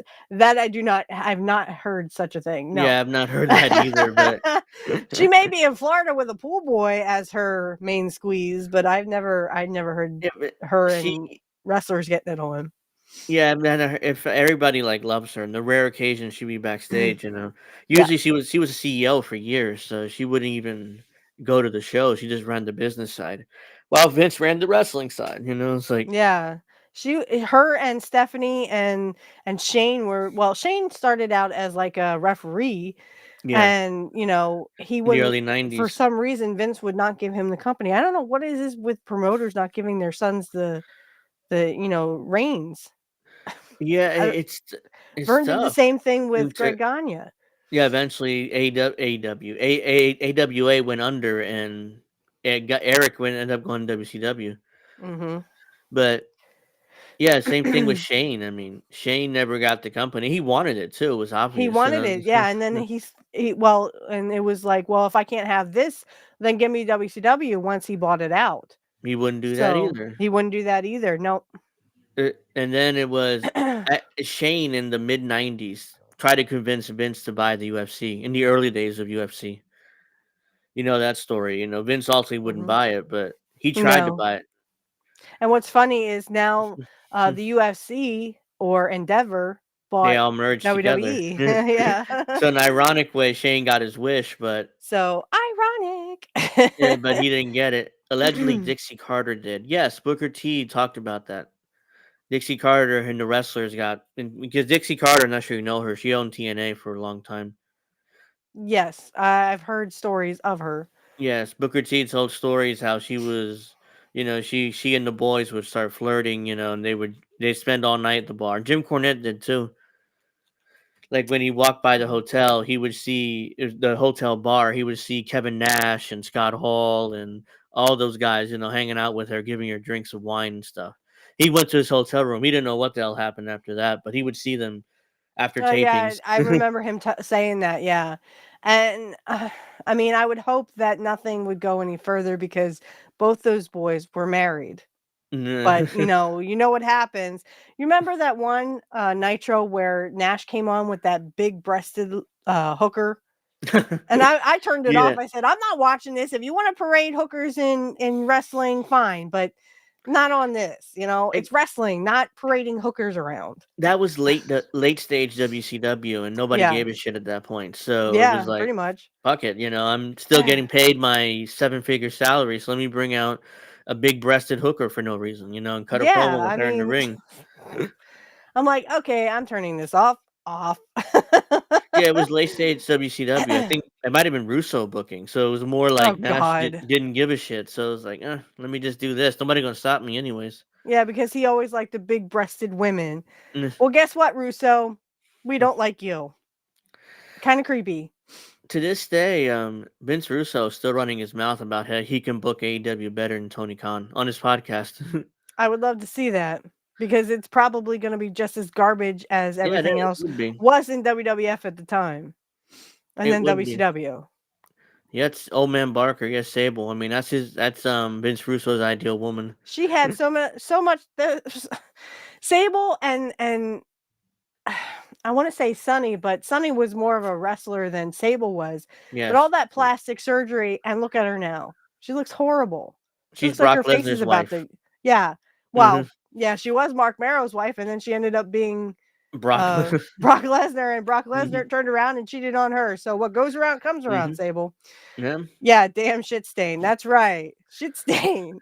I'd love to see him book because he sucked. Big Tony. breasted hooker sounds scientific. It's Yeah. not. It wasn't To- scientific then. Tony Khan was a mark for WWF Attitude in the '90s. He loved the Attitude Era in the He '90s. So also that's why liked he's big booking. breasted women. And I'm That's like, okay, great. You can find them a dime a dozen. But yeah. what I want is literally people who could wrestle, like Luna Vachon. She could wrestle. Sherry Yes. Martel could wrestle. Pro- Uh, eh, I would Rockin' love to see Robin. one of her matches. I mean, Vince never really used her in the ring. I mean, it was more like Right. she was a ballet for all the For other yeah, guys. yeah. And women's wrestling kind of disappeared in the 80s, but then they Mm. became the valets. Yeah. Even Miss Elizabeth took bumps. Yeah. She would take bumps if she had to, but just Eventually. Sable wouldn't. Yeah. No, I mean she was special. She was women's champion. That was like the worst part in the late '90s. and she was working with Luna Vachon, and Vince wanted Luna to hit her with the belt in the back. He's like, she wouldn't take a bump. She wouldn't take a bump. So Luna had to like kind of push it into her for her to like kind of fall like a accordion, like in stages. It was awful. Yeah, it was awful. And if you've seen a picture of her now, she Yeah, looks I've seen her awful. She looks like recently. her face is about to cave in. Yeah. Rena doesn't look so good. Mm. And that's The got to be really intense talking at the table. Oh, Brock, so what's this I hear about you, while you're eating the chicken or whatever? What's this I hear about you wanting to screw Vince McMahon's girlfriend? mhm. And that was part of the contract. Allegedly, that That's was the crazy. deal. Allegedly. Brock, he got a bunch of money from Vince again, and then that his girlfriend was like the extra side piece, and Yeah. like we talked about originally, that Brock is allegedly into urination, so he asked her Yeah. to urinate on video, send it to her, so like I send it mean, to him whatever rather. whatever gets you through the night. That's what John Lennon said. But I mean, come on, guys. If you can't if you don't want to be with your wives, divorce them. I don't understand. I guess as a woman, I just don't understand. I mean, I Uh, didn't want to be with my ex, and I'm not. So I yeah, don't understand what the whole thing is, but just get a divorce. But yeah, it wasn't really that you want to good. be a bachelor, get a divorce. Yeah, well, I mean, I've never been married, so I've let's I was see. married briefly, but only for a year, and I found out he was cheating on me. So, and I got a divorce. There you That's go. how it goes. I mean, I did Mm-hmm. it. Well, wrestlers, they are on the road 300 plus I mean, days I a can get, year. yeah, it So, can be expensive. Yeah, I get mm, that. But I mean, it's better than, you know, I mean, if your wife finds you cheating, she's going to divorce you anyway. yeah. Mm-hmm. Yeah, I mean, it's not good. I mean, cheating is horrible, but this like these guys on the road 300 days a year, so they have, girlfriends or whatever, road girlfriends Yeah. or rats. Rats, And wrestling, mm-hmm, yep. it's a wrestling parlance for, groupies, female Groupies, groupies. yeah, basically groupies, yeah. Mm-hmm. They would follow the wrestlers around the road, and or follow them to the building, and then I think Flair was famous for having rats around him, and most of Oh the my guys were. god. And like I said, he cheated on every single wife he has ever had, and he's been Hmm. married 5 times. Okay, Yep. Flair, stop. And women, stop. Stop it. He's not going to give you that money. He probably wants you to sign a prenup anyway. Yeah, these days. I mean, back in the day, he didn't, and now he has to pay four wives alimony. That's why he's probably back in wrestling, because Yeah. he literally has to pay all that debt. Yeah. And I think all his kids are grown, but he probably had Yeah. to pay child support too. Yeah. All his kids are adults now, and I think the only one still in wrestling is Charlotte. But And she's the still hurt, isn't she? She hurt her yeah, ankle. she hurt her knee, but she's on the way back. I mean, Oh, good. I've seen her rehab videos. I'm like, damn, after only 2 weeks, she's back in the gym, working out her knee. I'm like, wow. I mean, she's in great shape. But oh, Well, come on, back cookies. yeah, Chris Benoit's wife, I heard. unfortunately, not unfortunately, but fortunately, was Kevin Sullivan's wife first. Hmm. Oops.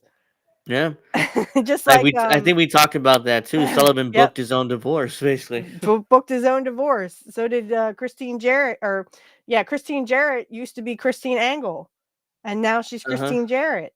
And he Yeah. doesn't like to talk about that. If you've ever seen Jeff Jarrett's podcast, he does not talk about any of that. Well, He'll just say, no. well, they were separated. Okay, but they were still legally married, Jared, and you Hmm. started messing with someone else's wife. I mean, Whoopsie. what's worse about it is TNA. I'm pretty sure Vince Russo. I don't think he was booking then, but they decided to put him in like this big angle together for like 2 years, Hmm. and they had all that personal stuff. I'm like, I mean, I get it, the personal stuff sells, but at the same time, it's like, how you expect these guys to have matches, professionally, without them trying to hurt each other?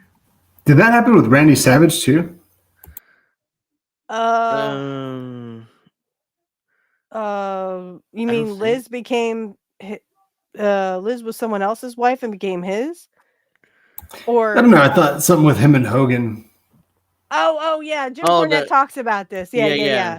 So this is the rumor. The rumor is that Hogan was in a ski accident, a Uh jet huh. ski accident, and got popped in the eye. And as Beefcake tells it, which is freaking hilarious, Beefcake says, "Oh yeah, he got hit so hard with a jet ski, he was about to lose his eye or something." And Jim Cornette goes, "Get out of here. That's not what happened, dude."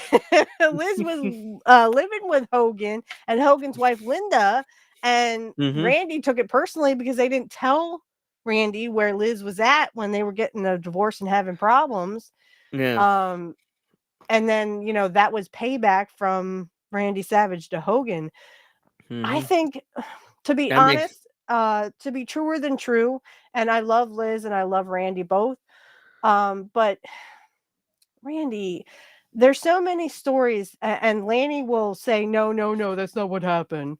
I can't do a Lanny impression, but I mean, Mhm. Lanny, I know you loved your brother, but there are so many wrestlers, and even Howard Finkel came out and said, "Yeah, he basically was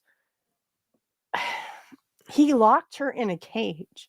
He would leave her at home with TV dinners and expected her not to go anywhere or see anybody or talk to anybody. I mean, he would lock her in her dressing room, for heaven's Yeah. sake. He would basically just hover over her. And I'm sorry, guys, but when you do that to your women, we feel like we're a bird in a cage, and just sometimes we Mhm. can't. There's only so much we can take.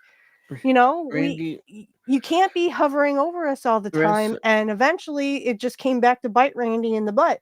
Dude, she Yeah. married you. She chose you. Yes, she was a very pretty woman, but she chose you, dude. She wouldn't have She's married like, someone else if yeah, she the wanted way. someone else. So a lot of wrestlers tell that story, but make excuses for it. Like, oh, I mean, he loved his wife so much, he was Brett. overprotective. Brett said That, that. Yeah, they loved yeah, each other so much that they literally were overprotective of each other. yeah, Okay, fine, but you don't lock someone in a yeah. dressing That's room.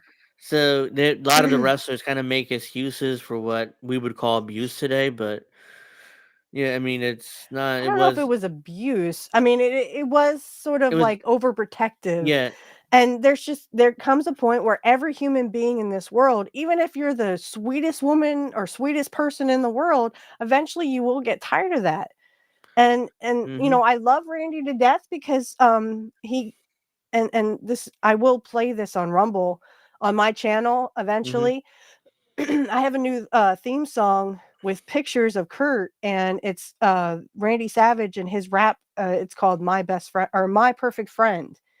Uh, And when I heard it, I started crying because it's like he says, "We know you're in a better place, but it hurts because I can't see your face." uh-huh. And that that gets to me every time. I'm just And like, um, but and my guy laughs at me. He was just like, "What are you crying for?" I'm like, "This." um, but and then I was telling this to my guy too. It's like he literally just literally he was overbearing. There comes a yeah. point when you can't lock someone in a room forever. Okay, Mhm. there's gonna and Liz would go, well, he does this all the time. Yeah, Liz, that's the problem. Yeah. He's over protective and jealous, even though you married him. Yeah. And There's no crying Randy, in wrestling. Yes, there is, especially when your wrestler's no longer here and he was a true Randy, wrestler. Randy was like, no, I told you to stand here. Like he would, He would make her go under, like, under the when rope yeah, under the ropes so over that and she over wouldn't again. show anything. Like, she Yeah. had to pull her dress down, and she Yeah. would he made her do that like 100 times. Yeah. Just to Over make 100 sure that, times. yeah, over and over again before the show's like, this is how you do it. And eventually, it was like, wow. I mean, that I get, why. I mean, I get you don't want to show anything, but I Right. mean, if Vince made her wear these opulent dresses where they were up to here, And they and were like, spectacular. I loved them. I was just like, yeah, "Damn, I wanna dress like that." like Um, Vince bought. I'm not sure if they bought them or they rented them at the time, but she would wear like these opulent dresses. Like, wow, and it's like, Randy would hate that because it would be yeah, lower than what yeah, he wanted, or it'd be yeah. too short, and Randy didn't like that. Do you have you guys heard the story of the fart heard around the world? You think you Jerry told it Sags. before? Yeah, you told it before, but Okay, yeah. I mean, Jerry says, I mean, it's not like Liz was right behind me and I put my butt in her face and went, like, it's not like I did that. Her face was not even near. I mean, she was what, 30 yards the other way, He wasn't even, they weren't even close. But like, Randy was pissed. yeah, because I'm not sure somebody told him different, but he was pissed at Jerry for a long time after that. It's like, what? Oh yeah, what did you do? I mean, like I said, I love. One of the matches. Go ahead. Oh, one of the matches I watched the most when I was a kid was Ric Flair and Randy Savage, and Flair cut his forehead, and the camera caught it perfectly.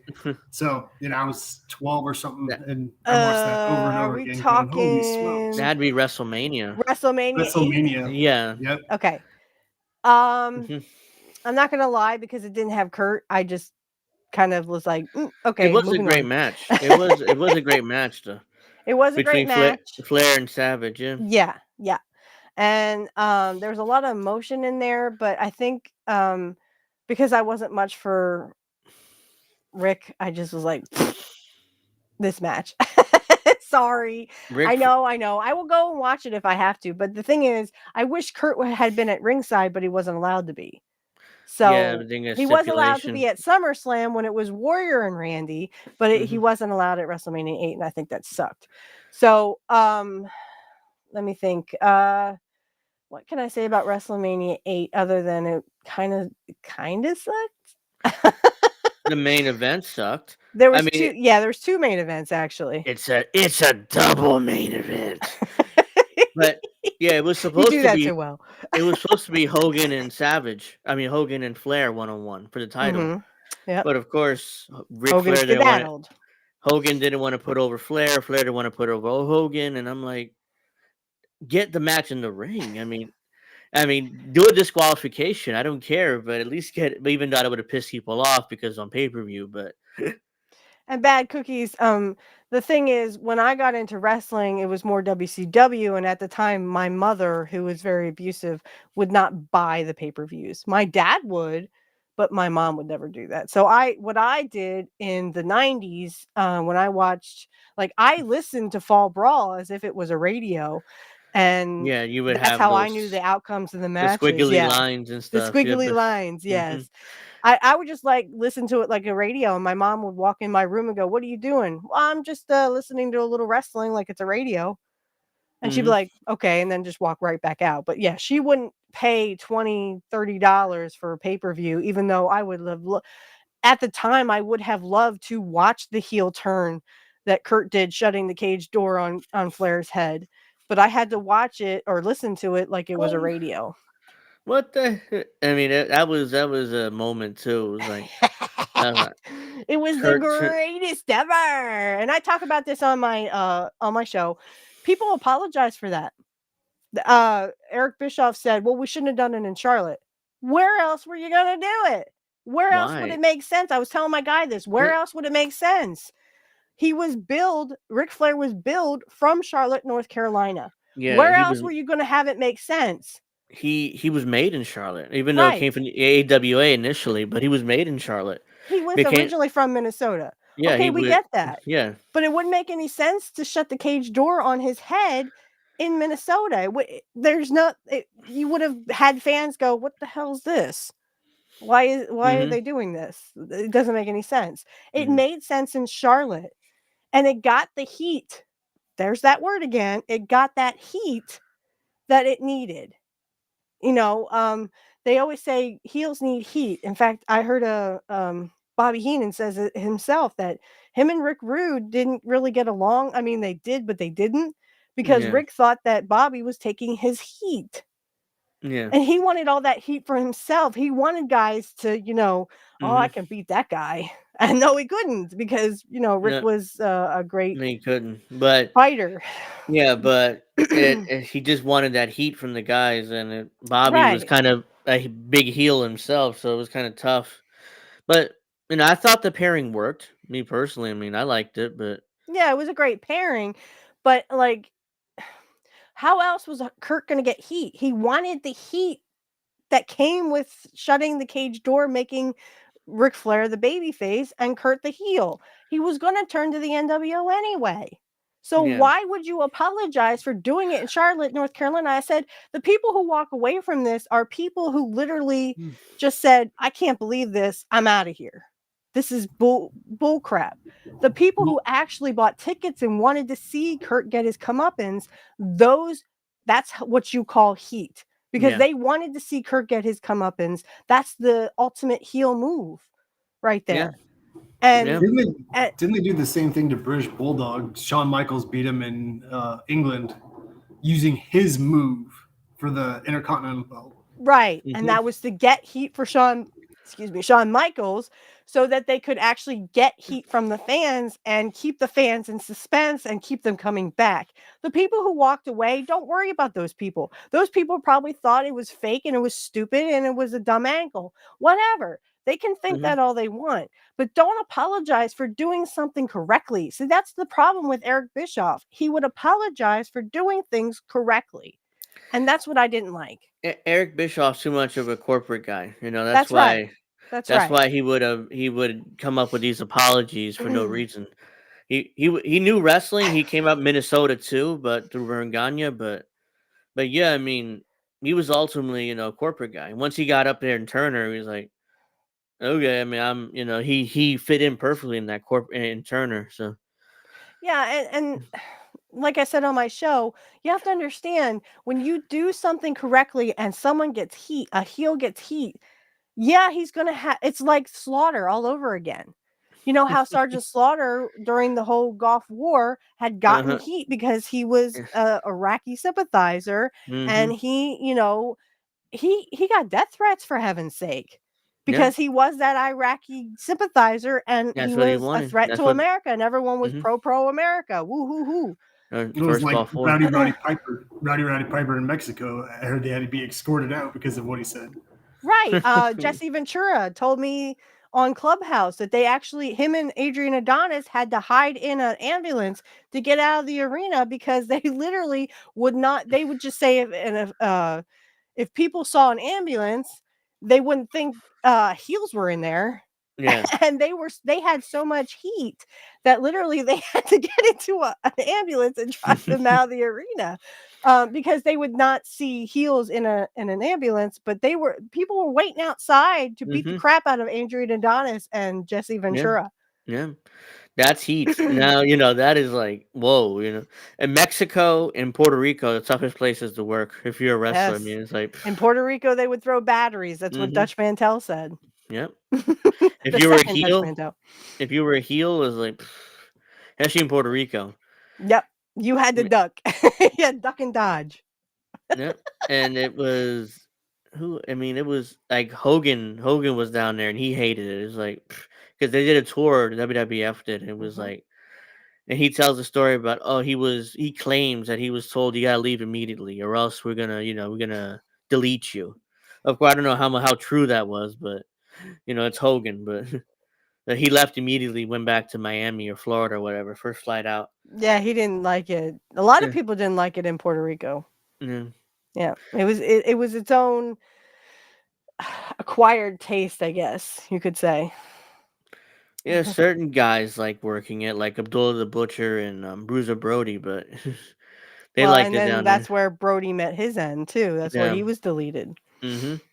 By Invader One, Hmm. Jose Gonzalez. He's better known as his Yes, actual name, but yes. And they talked about that on Dark Side of the Ring too. They had a Dark Side of the Ring mm-hmm. episode. I don't think I watched that, at least not all of it. But from what Dutch said, yeah, they were basically doing a trial, or what they considered a trial, and they did it and didn't call anybody. You got the subpoenas like a week after the freaking Mm-hmm. trial and their decision. Dutch So did Tony Montel. Let me try that again. Tony Atlas got his yep. subpoena Hmm. after the trial, After the which trial. mm, And didn't they find him not guilty? yes, because Yes. they thought, or at least the defense attorneys put it, other prosecutors did too. Everybody put it like that. Bruiser Brody, that was really him. Hmm. He was dangerous. So Jose Gonzalez had to kill him or delete him. So Yeah, he had to protect himself because yeah, Brody was a loose danger. cannon. Yeah, Hmm. he was dangerous, It was self-defense, I think yeah, is what they said. and the jury, Self-defense. and everybody bought it. And by the time they got the subpoena, first of all, it was in Spanish. They didn't know Spanish, and second of all, they got it No after the trial, español. anyways. Yeah, they got it afterwards anyway, so it was pointless. No español. hmm It was in because it was in. I think the trial was in San Juan, but they sent it in Spanish for some reason. So Jose Gonzalez was Carlos Colon's booker, Get and out. yeah, he was the booker. That's why when Jose Gonzalez saw him going to the bathroom, he was like, okay, because he thought he was getting a finish Hmm. because he was the booker. He didn't realize what was going to happen, even though I mean, if Tell me Carl, honestly, Angel, do you think it was self-defense? no, You don't think it was self-defense? No, I mean it was obviously because if you know the story back in the when Bruiser and Jose Gonzalez worked for Vince Senior, Bruiser beat the crap out of him, and he always swore that he would Had delete him one cookies. day. You're right. He Okay. he's he swore he would delete him one day. So he swore to, I think who heard it? Might have been Gorilla Monsoon. He told us to or somebody. He would delete him one day. I'm like, and then he did it. I mean, it took a long time, but eventually he had the opportunity. He took it. So I he just was. saw a picture of Monsoon and Andy Kaufman on X. Oh wow, I didn't see Yeah. that. Yeah. Yeah. I oh, how can I put this? The Andy Kaufman thing, I was more for Andy Kaufman. I didn't like Jerry Lawler, and Jerry Lawler was the face. He was babyface in that. Yeah. Yeah, and hmm I would see his stuff on the Comedy Central. It was documentaries they did about Andy Kaufman, Yeah. and some of those documentaries were freaking awesome. I mean, I've seen the behind the scenes. Lawler said he didn't even know what was going to happen until he got up and did it. So they were on the late night with what's his David name? Letterman. David Letterman. Letterman. Yeah, When yeah, he first started the show. and this put them on the map. Yeah. What happened? This really made David Letterman a household name. Yeah. Lawler said he got up, he wasn't sure what he was going to do. He turned around and then he's like, "I'll just slap him," and that's what he He did. did. He's like, "I didn't even think about it. I just kind of was like, well, we need to do this because it's kind of boring. They were talking back and forth. We need to kind of spice this up." And he's like, "I'm not really sure what I was going to do. I just stood up and It, turned around I and think it bam." might have been Letterman or one of the producers that told Lawler like this is kind of boring, so he had to do something. Yeah. So like Yep. so it's like okay, well he I got think that slapped. was in the Tales of the Territories. Yeah, that's what it was. Yeah, Yep. I think Lawler tells that story, and they're like, they loved it. I mean, they aired it. They came Everybody back from went commercial, uh crazy. and Kaufman was yelling and screaming and cussing And Lawler out. It was cussing, and it threw was on coffee on CBS, I him. think. Yeah, I And mean, it was. Letterman just comes back with, "Well, you can say some of those things, but what you can't do is throw coffee." Yeah, That was his little comeback. mhm. Oh, yeah. So, I mean, and what was it? Jerry Jared, he admitted that Andy Kaufman, they had paid him with checks for Mhm. his appearances. He He never never. once No. cashed those checks. Nope. He never Ye- once cashed those. In fact, he framed one, I think one of them or two of them. He Yeah. framed them. When Um, Andy passed away, I think his mother or his wife, somebody found all the checks. He had them in a box or something. He never cashed any of them. he never cashed any of them, and they had him framed. Yeah. Yeah, He just because wanted to be a Jerry's part of wrestling. yeah, he just wanted to be, and he really took that. I was telling my guy earlier, he really took that character seriously. Like he had a neck brace on, Mm-hmm. and Jerry's like, yeah, yeah, yeah, yeah, and the guy keeps going up and goes, Andy Kaufman wants a ambulance, and Jerry goes, we can't afford it, Or an ambulance. But he actually had a neck brace Yeah, and on when then he filmed Taxi. He had a uh neck brace on, when he went on any kind of show. I mean, he took kayfabe seriously. eventually, the producer of Taxi had told him, either take it off or we're going to fire you because we can't have you. We can't film these scenes like that. So Right. he took it off, but Yeah, I mean, he did it because he was forced to, Yeah. but yeah, Andy Kaufman took that real seriously. And then Hmm. I did see the Jim Cornette. Yes, I was there. I photographed Andy, them carting him out. Yeah. Yep. And Andy told Jerry Jarrett, "I'll pay for the ambulance. Just Yeah, I'll call pay it." for the ambulance, and that's what. Okay. And when Lawler was like, he's like, he'll pay for the ambulance. Okay, go get him one, Go get and one. Shit. go get him one if he's willing to pay for it. Shit. I But mean. he was from Hollywood, so he had Hmm. all that Hollywood money, and Hmm. that was really never heard of. But yeah, Andy Kaufman wanted to be a wrestler. If he could have been one full time, I think he definitely Yeah. would have. Yeah, he would have because he obviously, and he was committed. He He was didn't very break committed to kayfabe. that Yeah. role. That's Yeah. right. Committed to the role, definitely. He yeah, every time you Andy. saw him, he had that neck Uh brace on, and I didn't know wrestling was this real and blah blah blah, and huh. he really played that character pretty And well. Vince, I think Andy Kaufman approached Vince Senior initially with the Yes, and idea of Vince Senior appearing. said no, Mm. but it was No. Jerry Jarrett that would Hmm. say yes. I think he either called Jerry. No, somebody gave him Jerry Jarrett's number, and he's like, "Oh, Yes. call him. He might, he might accept this." He called Jerry Jarrett, like Andy Kaufman, really? He wants to come down here to my territory? Pff, fuck yeah! I mean, when Fuck yeah, he get come him next a week? plane ticket. He will come next week because like, I just thought that was so awesome that mm, he never cashed a check because mm, wrestling was his passion. yeah, he never wanted it paid for it. It was, Nope. and he got a shit ton of money too from It, Hollywood. So no reason for him to, well, then, but Jerry paid him truly though.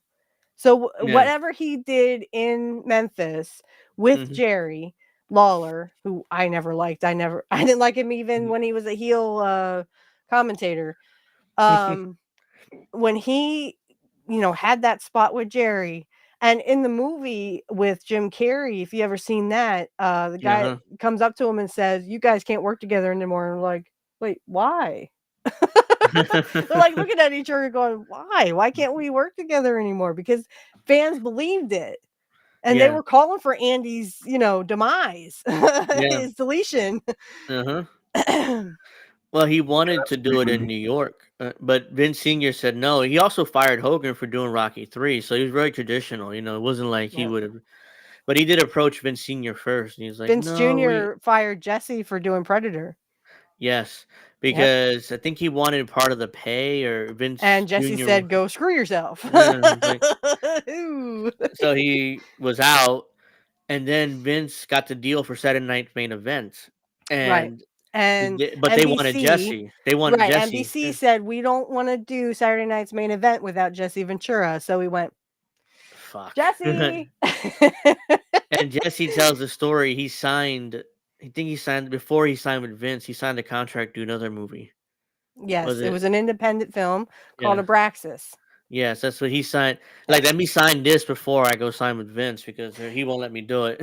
And Matt, here's how I figured this out. Here's how Matt and Angel, here's Uh huh. how I found Abraxas. So I was watching old pay-per-views with Jesse in them, and he has a shirt that said Abraxas on it. And so I looked it up Uh on YouTube, and that's when I saw it for the first time. I was like, "Oh, this film is awesome. It's like the Terminator, but it's not. huh. It's like a not a spoof, but it's more like a spin-off." Yeah, it was. I think I've Have you seen. seen I never. Abraxas? Yeah, I've seen some of it. I've never really seen. I think Jesse Okay. wore the shirt on one of the Saturday Night Main Events or something. I thought it was a pay-per-view. Or it could It have was been. Yeah. something like that, Yeah. and yeah, I Yeah. saw the shirt Abraxas because I told Tyrell. I actually talked to Tyrell also on uh That's a good idea. Clubhouse. Mhm. Good idea, Bad. You should recommend that to Kit. For movie night. Oh, Abraxas. Yeah. Yes, Yeah. yes. And Yeah. it's a shoot 'em up kind of spaceman Terminator kind of spin-off. And there is death and destruction, so Kit would definitely like Yeah. that. I liked it Uh-huh. because it was just funny to see Jesse in a kind of romantic role too. He was Yeah. sort of like he falls in love with the girl, kind of thing. Uh-huh. Um, He's and the girl falls in love with him, even though and actually Jim Belushi's in that movie too. He plays the principal. Yeah, Jim uh-huh. Belushi. Yeah. Mhm. Yeah, yeah. And Tyrell's in it too. That I was talking to Tyrell, and he's like, "Yeah, that was my first movie role. I was like 12 years old, and he's the kid that bullies the little kid Oh, and okay. the kid pushes him through to the bathroom, so he takes a Hmm. bump in the bathroom. Um, so yeah, Tyrell was in the movie I too. didn't know that. I saw that, but I didn't know it was him. Yep, But that's Tyrell. the first time I saw Tyrell was doing conspiracy theory. He did a season with his dad. And he's so young in that one.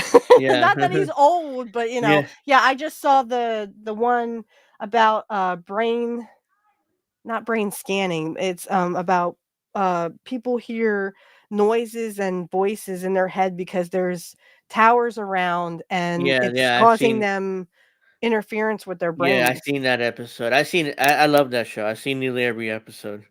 Back when it aired, especially, it was like, I'm not going to say it could be possible because I know the CIA was doing a lot of psychic stuff. They were hmm, doing like tests with psychic abilities and psychic this and psychic that, and also telekinesis. yeah, They were doing a lot of experiments and a lot of testing on that stuff. So I wouldn't doubt it. It's just, it's so hard to believe because, I mean, if you hear voices, I mean, a it's lot one of thing if you, I know Unsolved Mysteries, they said that people would hear humming, like a yeah that humming sound, that yeah that I could get behind, but when you hear voices. the the one episode that sticks out was the episode they did about the jab on conspiracy theories. Right, which was Jesse had Yeah, mentioned this yeah, in his one interview. I forget who it was with though. But he mentioned that they actually kept that in conspiracy theories because they were, this is going to happen, and then in 2020 it actually did Alex, happen. and people went back and watched it and clipped out Alex Jones's part in particular, and Get they were out. like, we were like, wow. I mean, that he pretty much it predicted what would happen nearly over 12 years later. Jesse interviewed him on his Off the Grid show, Uh huh. Alex Jones, and I was just like, Yeah. "Really? You're going to interview Alex Jones?" But this is before Alex went on Jimmy's show, and I actually believe some of that stuff about Alex Jones. I'm sorry, Alex, but I'm Yeah. only human. And I actually believe some of that stuff about Alex Jones, and I feel like sick when he went on Jimmy's show and said, "No, no, no, this is not true, and this is true, and that is true," and I'm just like, Yeah. oh my. I I'm just watched like, that I take back whole everything bad I've ever said about Alex Jones. I watched that whole 2.5 hour interview where basically Jimmy apologizes to him. He's like, I Yep. loved it, man. What are you talking about? I mean, it was Yeah, like great, you know? I felt no ill will towards you. I'm like, oh my God, Alex Jones felt no ill will for Jimmy Dore spitting in on him. Yeah, it was And then he told that story about Willie Nelson, which was freaking uh-huh. hilarious. He's like, I mean, it had Willie's the cigar, I think, or no, it was the joint. They had rolled a Yeah. joint and they were taking hits. And he's like, are you going to not accept a joint from Willie Nelson? No, you're gonna suck on that thing every which way you can. Just like there's a song from Toby Keith, Smoking Weed with Willie. I think he Hmm. did that around the time he did Beer for My Horses. Yeah. I, I mean that was great. I mean all that. I mean I watched that entire interview what he did. I was like, oh, well. I mean, yeah, they were obviously railroading Alex Jones. It's not the now Yeah, that's horrible. they did Alex Jones and now they're doing it to Trump. Like again, this is Yep, not a political show, but I could we can. But that was like a test run. They censored Alex Jones off the internet completely.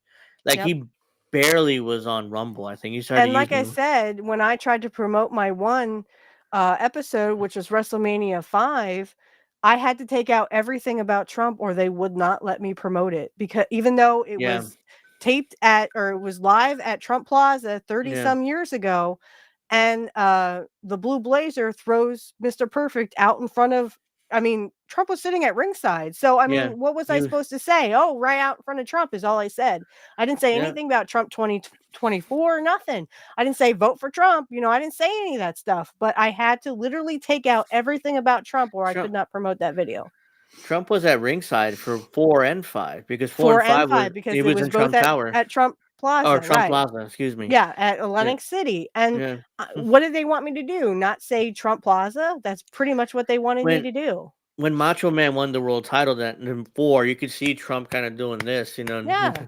And because Trump he was was there. very he loved the matches, but that he actually got to watch, and you can kind of see him talking to the guy beside him when Hmm. Mr. Perfect was there. Now I'm sure he didn't talk to Mr. Perfect or Mr. Yeah. Perfect didn't talk to him, but it's the general principle of I wasn't doing anything other than telling facts, and the facts was it was Hmm. at Trump Plaza in 1989, and Mr. Perfect was thrown out in front of Trump. He was right at Yeah. ringside. So Well, they cut him out of Home Alone now when they re-air that on TV. Yes, So they did. They they cut him out of Home didn't. Alone. Yeah, Wow. yeah, because Wow. he had that one scene where he tells Macaulay Culkin where to where's the Right, front right. It's desk. down the Be- hall. because he owned the Plaza Hotel then. Where they He filmed owned the that. Plaza Hotel, which is why he allowed him to film it. But Mhm. he needed a scene in the movie. I mean, you know how Trump is. So that's Yeah. what they came up with, the director. That's crazy. And really, see, here's the downfall. If you've heard any of Jesse's interviews lately, I think he's starting to get, and I hate to say this because I love Jesse Ventura, but I just think he's Hmm. starting to believe the same people he used to rail against. Yeah. His stance on the Ukrainian war and the Russian war, he's all in for. He thinks Putin woke up one day and just wanted to attack Ukraine. Yeah, I mean, And I I yeah, really hate to see that because I mean Jesse was the one who was against all that. And yeah. he was for the jab, and he said, "Well, masks work because my mom told me so." I'm like, "Jesse, your mom can be Mm. wrong. Oh, Someone come could have on. told her Yeah, that." yeah, I don't know what's gotten into him Yeah. I mean, that's either really it's sad to see. I would yeah, have voted for him like that if he would just get over those stances. yeah. And if he would have ran. If he would have ran, I would have voted for him hands down, no questions asked. There's also he talks about and I have several of his books and now I'm just like I don't even know if I want to read them now. Yeah, it's like, I don't know if it's the old age or it's like it's one of those things where I can't explain because if this 10 years ago he would have been against the Russia Ukraine thing and he would have been much more lockstep with like Jimmy Dore's positions or our positions. Now it's like he's basically just a shill for for the establishment, which is sad to And see. that's really sad because he actually had the first impression of Bernie Sanders. We should have listened to him because he was spot on about Bernie Sanders. Yeah, He showed up to a rally for Bernie Sanders and they treated him like he was something, below them. They stuck their nose up at him. And he said, "Okay, fine, bye." He yeah, actually caught that. He was right about Bernie Sanders the whole time. He yeah. would not support Bernie Sanders after that. And he was so right about Bernie Sanders. Yeah, and even I heard about that. I was like, really, you treat Jesse like that? I mean, because Really? it's like I he's mean, the this one. man did great in Mm, Minnesota. He yeah, actually helped poor people in Minnesota. And the only thing is, I didn't get to vote for him because one, I was 12 years old, and two, I yeah, lived in Pennsylvania. I didn't live yeah. in Minnesota. But I heard, and I told this to Jesse when I talked to him. There's a interview that I'm going to watch along to on my channel, Hmm. and it's Kurt's like the interviewer asked Kurt Hennig, "Did you vote for Jesse Ventura?" He said, "Yeah." Who do you think gave him the idea? That's just Kurt's, Yeah, funny side coming out. yeah, But yeah, he voted for Jesse Ventura. So I mean, it's so sad to see, the fall from grace, so to speak. yeah. I'm just I don't I was so understand it. brokenhearted after that. Mhm. When I saw that on Kit's show, I was like, "Man, my heart's completely broken." I don't, especially with the jab. That one really surprised me. Because he did a conspiracy theory. He was like totally against it. He's like, yeah, this is coming, and we got to try to do everything we can to stop this. And now he's like completely like pro jab and pro masking. You're like, oh, I didn't even know that part. He said, oh, my mother said it worked. I was like, come on, man, it's your mother. I mean, Yeah, yeah, she's it's not your a mother. I mean, I understand you love your mom and yeah, and you want to believe everything, but my mom used to lie to me all the time about that about certain n- stuff. yeah, So I was so brokenhearted over that. I was just like, "Oh, uh, come on." yeah. Jesse was my role model in my youth. Never meet your heroes. Just ask Nick from RBN. He would never talk to a cornball again. That's right, and that's because when Mhm. Jimmy Dore exposed Cornell West for what he truly Yeah. was, everyone blew up at Jimmy about it, Yeah. not Cornell West. And I was just like, "You people are insane. You expect Cornell West to come out here and say, 'Yeah, I'm gonna give you lip service, but I'm not gonna do a darn thing to help you.'" That's exactly what he said on Jimmy Dore. So don't Yeah. take it out on Jimmy Dore. It's Jimmy's show. If he wants to, give a hardball interview to RFK Jr. and to Cornell West, he has every right to do that. If you want to give a softball Mhm. interview to Cornell West and RFK Jr., then get your own stupid show. Don't be Yeah. blaming Jimmy Dore. They love Jimmy Dore is like the one person they love to hate, and it Yeah, goes I had back people in to Kids Chat go, "Well, I don't watch Jimmy anymore because he didn't give a softball interview to Cornell West." I was like, "Get your own stupid show and do it yeah. yourself." That's absurd. It's like, and then like Cornell is like at first I went on a show combo couch like Yeah, yeah, eh, yeah. With back in the pasta. summer. Yeah, yeah, back in the summer, and I was like, oh, you just all vote for Cornell West. I was like, now I totally regret that. I mean, if you so yeah, so that was awful, but at the time I was like, oh, he was asking, oh, RFK Jr. or Cornell West, who's better? I'm like, well, Cornell Yeah. West. Now either of them, they're like they both suck, but at the time, there was a debate, between Well, people in this space. yeah, and they said he gave a softball interview to RFK Jr., but not Cornell West. I was like, maybe you and I weren't watching the same program. I know that Jimmy said he didn't want to talk about, Israel Yeah, Palestine because he didn't really know it. He didn't really know which much on that topic, but he actually did push back when RFK Jr. said, "Oh, blah blah blah about this and Israel," and he's like, "We reported on that. No, uh, that's not true. It it's was like they were the opposite." people were like, "Oh, he's just looking for an excuse not to push back against RFK." So he's like, "Oh, I don't know much about him." Like, but he covered it and he did well, before. So he just said I didn't know about it legitimately. So at Right. the time, so I don't understand why people. Well, it's Jimmy. Of course, they're gonna criticize him. It's like, Yeah, he took one on the chin, and he says this for everybody, for the jab.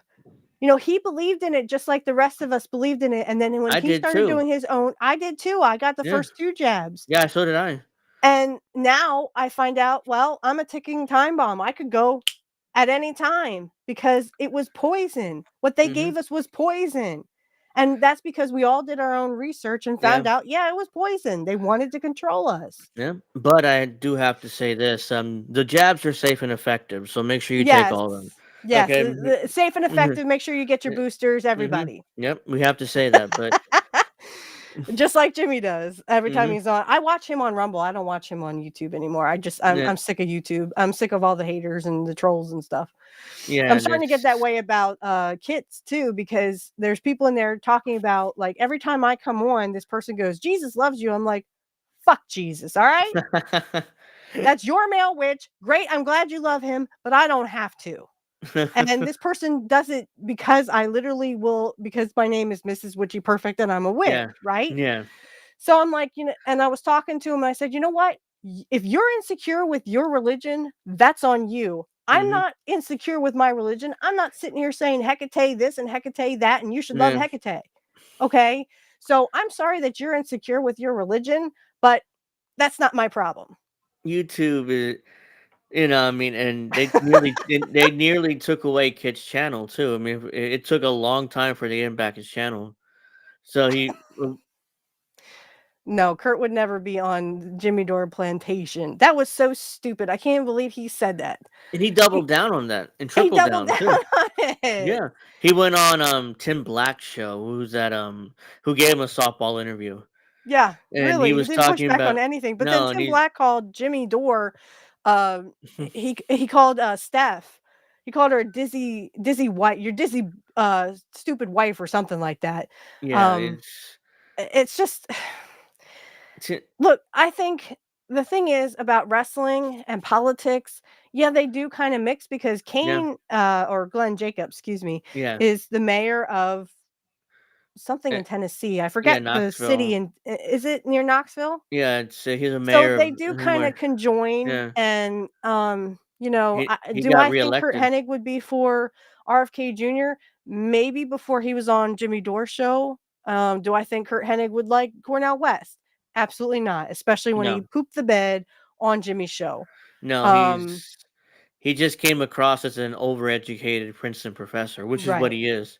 Which is what I kind of said to Uh, my man beforehand. yeah, This guy was he crapped the bed on Anderson Cooper's show. What made you think he was going to be, sharp and agile and he was going to say all the right things on Jimmy Dore's show when he couldn't even outdo Anderson Cooper?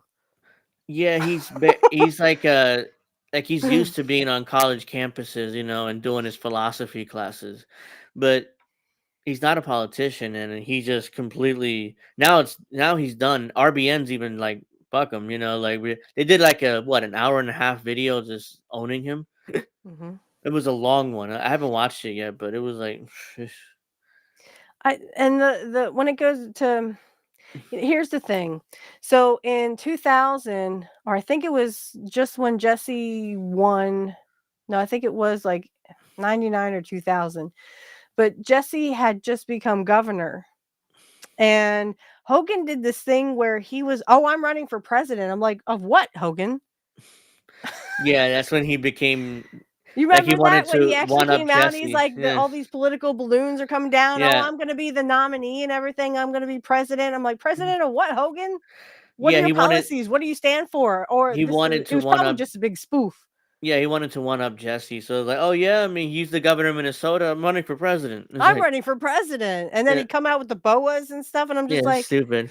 it was kind of like he was spoofing on Jesse. And Yeah, I'm just like, Hogan, no one would vote for you. One, we don't know what your policies are. And two, no one would vote for you.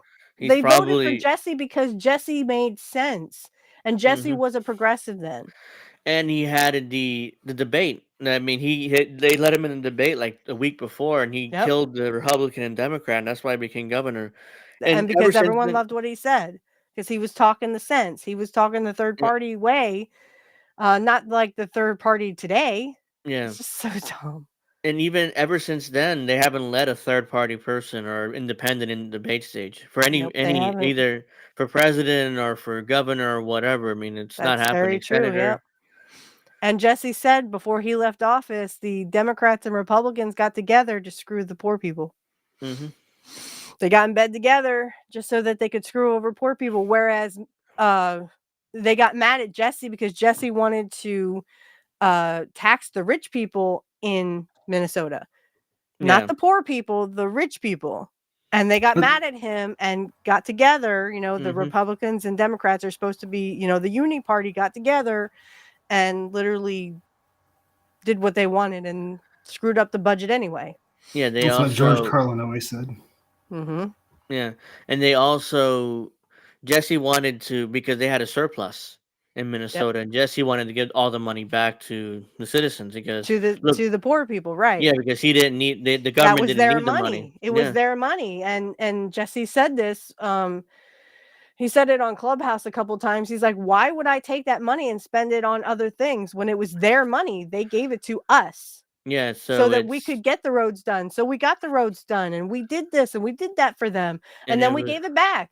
it was leftover money, so it's like It was leftover so we money. gave it back, and again, Republicans and Democrats were not happy with that. I don't know what they wanted to do pork barrel spending as they usually do, Right. They wanted to and spend it and put it in their own pockets and yeah, then spend it on themselves. yeah, And which Jesse didn't want to do that. And he said he only raised $300,000 for the governorship, where they had outspent him by twice that, that's the and he thing, still but won. the television ads, especially today, I don't know how effective they are because not many people have cable anymore. Cable's like this people are cutting the cord left and right. I'm gonna cut the cord too one of these days. So I don't know. I'm gonna watch AEW, but I'll have to figure it out. Maybe on their YouTube clips or whatever. Yeah, I don't know. I don't really want to do that. I will watch it if I have to, Yeah. but please don't make me do it.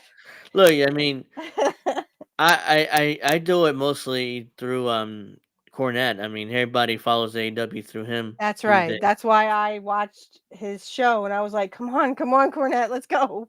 days. Let's talk about this. Let's get some more stuff. But every once in a while, I actually watch it, and it's like, oh, it's worse than it's bad. This is It's not good. worse than we previous lot. Yeah. Yeah, every week it gets worse somehow, and once Sting retires this week tomorrow night, and it's like, okay, Yeah, great. Then what? that's what I said. I'm sorry. I tried to get on the Sting bandwagon back in the day. Sorry, can't do it.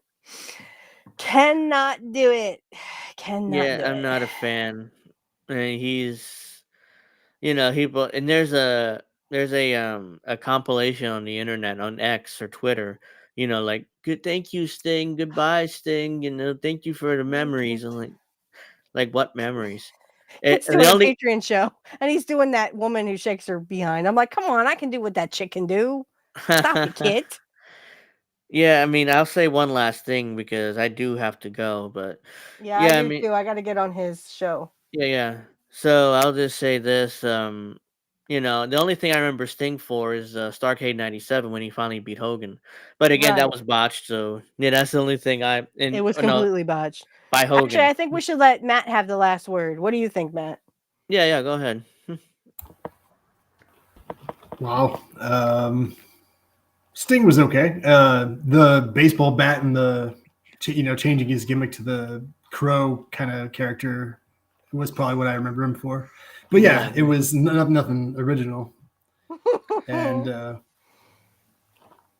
in the early '80s, I watched WWF, not WCW. So Hmm. yeah, I wasn't really a fan. I think, I don't know, did he rip off Bret Hart's move? It kind of seemed that way to me. No, yeah. No? Brett talked Okay. about I this. thought so too, but no. Yeah, and, Okay. Brett talked about this Hmm. that they interviewed him and he said no, they were looking for a submission move for him and they said, "Oh, well, Sting's doing this. You could try and do kind of your own thing." And it turned out to be the same thing as the Scorpion, not the Scorpion Death Drop, but the The Scorpion Scorpion Deathlock.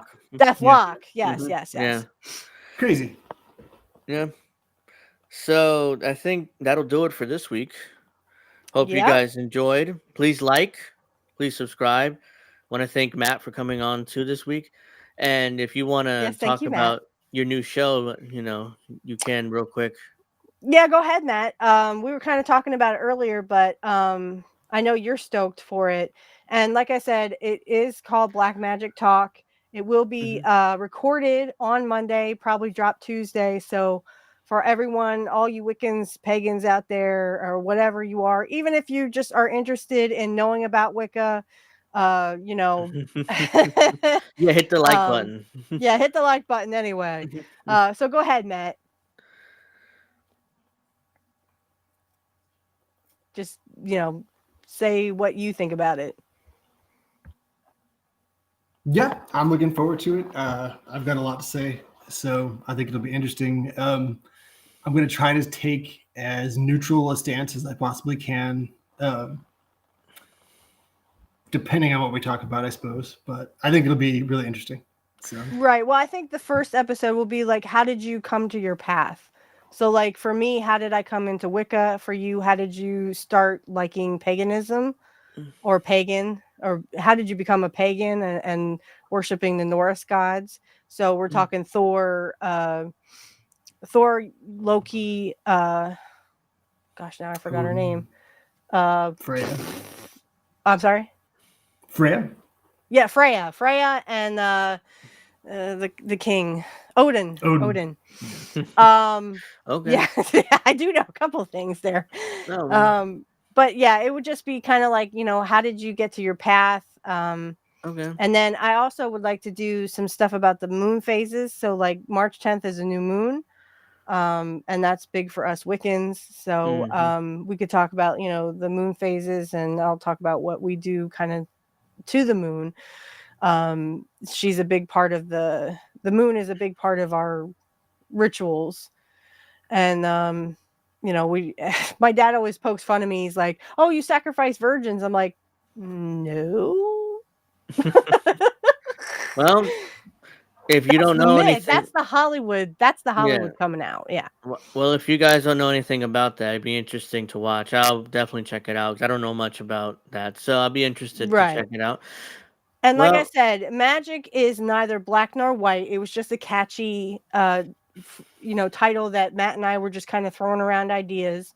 hmm And magic is magic. It's neither black nor white. So magic can be done to help others. In fact, early witches were healers. They were doctors. They were nurses. They were people who cared for other people. So apothecaries is another word that I was thinking of. So don't be scared of the black magic word. I had someone say, "Well, I'm not watching if it's about black magic." I'm like, "Look, magic is neither black nor white. It is magic." Regardless of the catchy tune of Black Magic. And like I said, the theme song is Black Magic Woman. Hmm. So it was just a catchy tune that Matt and I were kind of throwing around, and Okay. it's just something that we will talk about magic itself, but I mean it's more just an idea or a state of mind. Okay. Well, Yeah. that's gonna sound interesting. It'll probably be up Tuesday in your channel. You said. About to yeah, on Yeah. Tuesday. Yeah. So All right. subscribe, comment, like on my Mrs. Witchy Perfect YouTube channel. Links in We the have 19 description. subscribers. Yep. We have Hmm. 19 subscribers right now. If it's something you're interested in, even if you just want to learn about it, trust me, I have a lot of material. I Hmm. actually have a teacher that, excuse me, I talked to and who's kind of helped me get back on my path, so to speak. And this is what I've always wanted to do. I've always been fascinated by magic, real Okay. and fake. I love fake magic too. But I just always been fascinated by magic, and finally, I just was like, fine, I'll just walk the path and do what I got to do. Okay, and with that, I mean, I want to thank everyone for watching again. Please subscribe to the channels. Links in there, yeah. And I'll see you guys next week. We'll see you next week. Hopefully, with another guest or not, we'll be here by ourselves. Have a nice weekend, everybody. Bye, Peace. guys.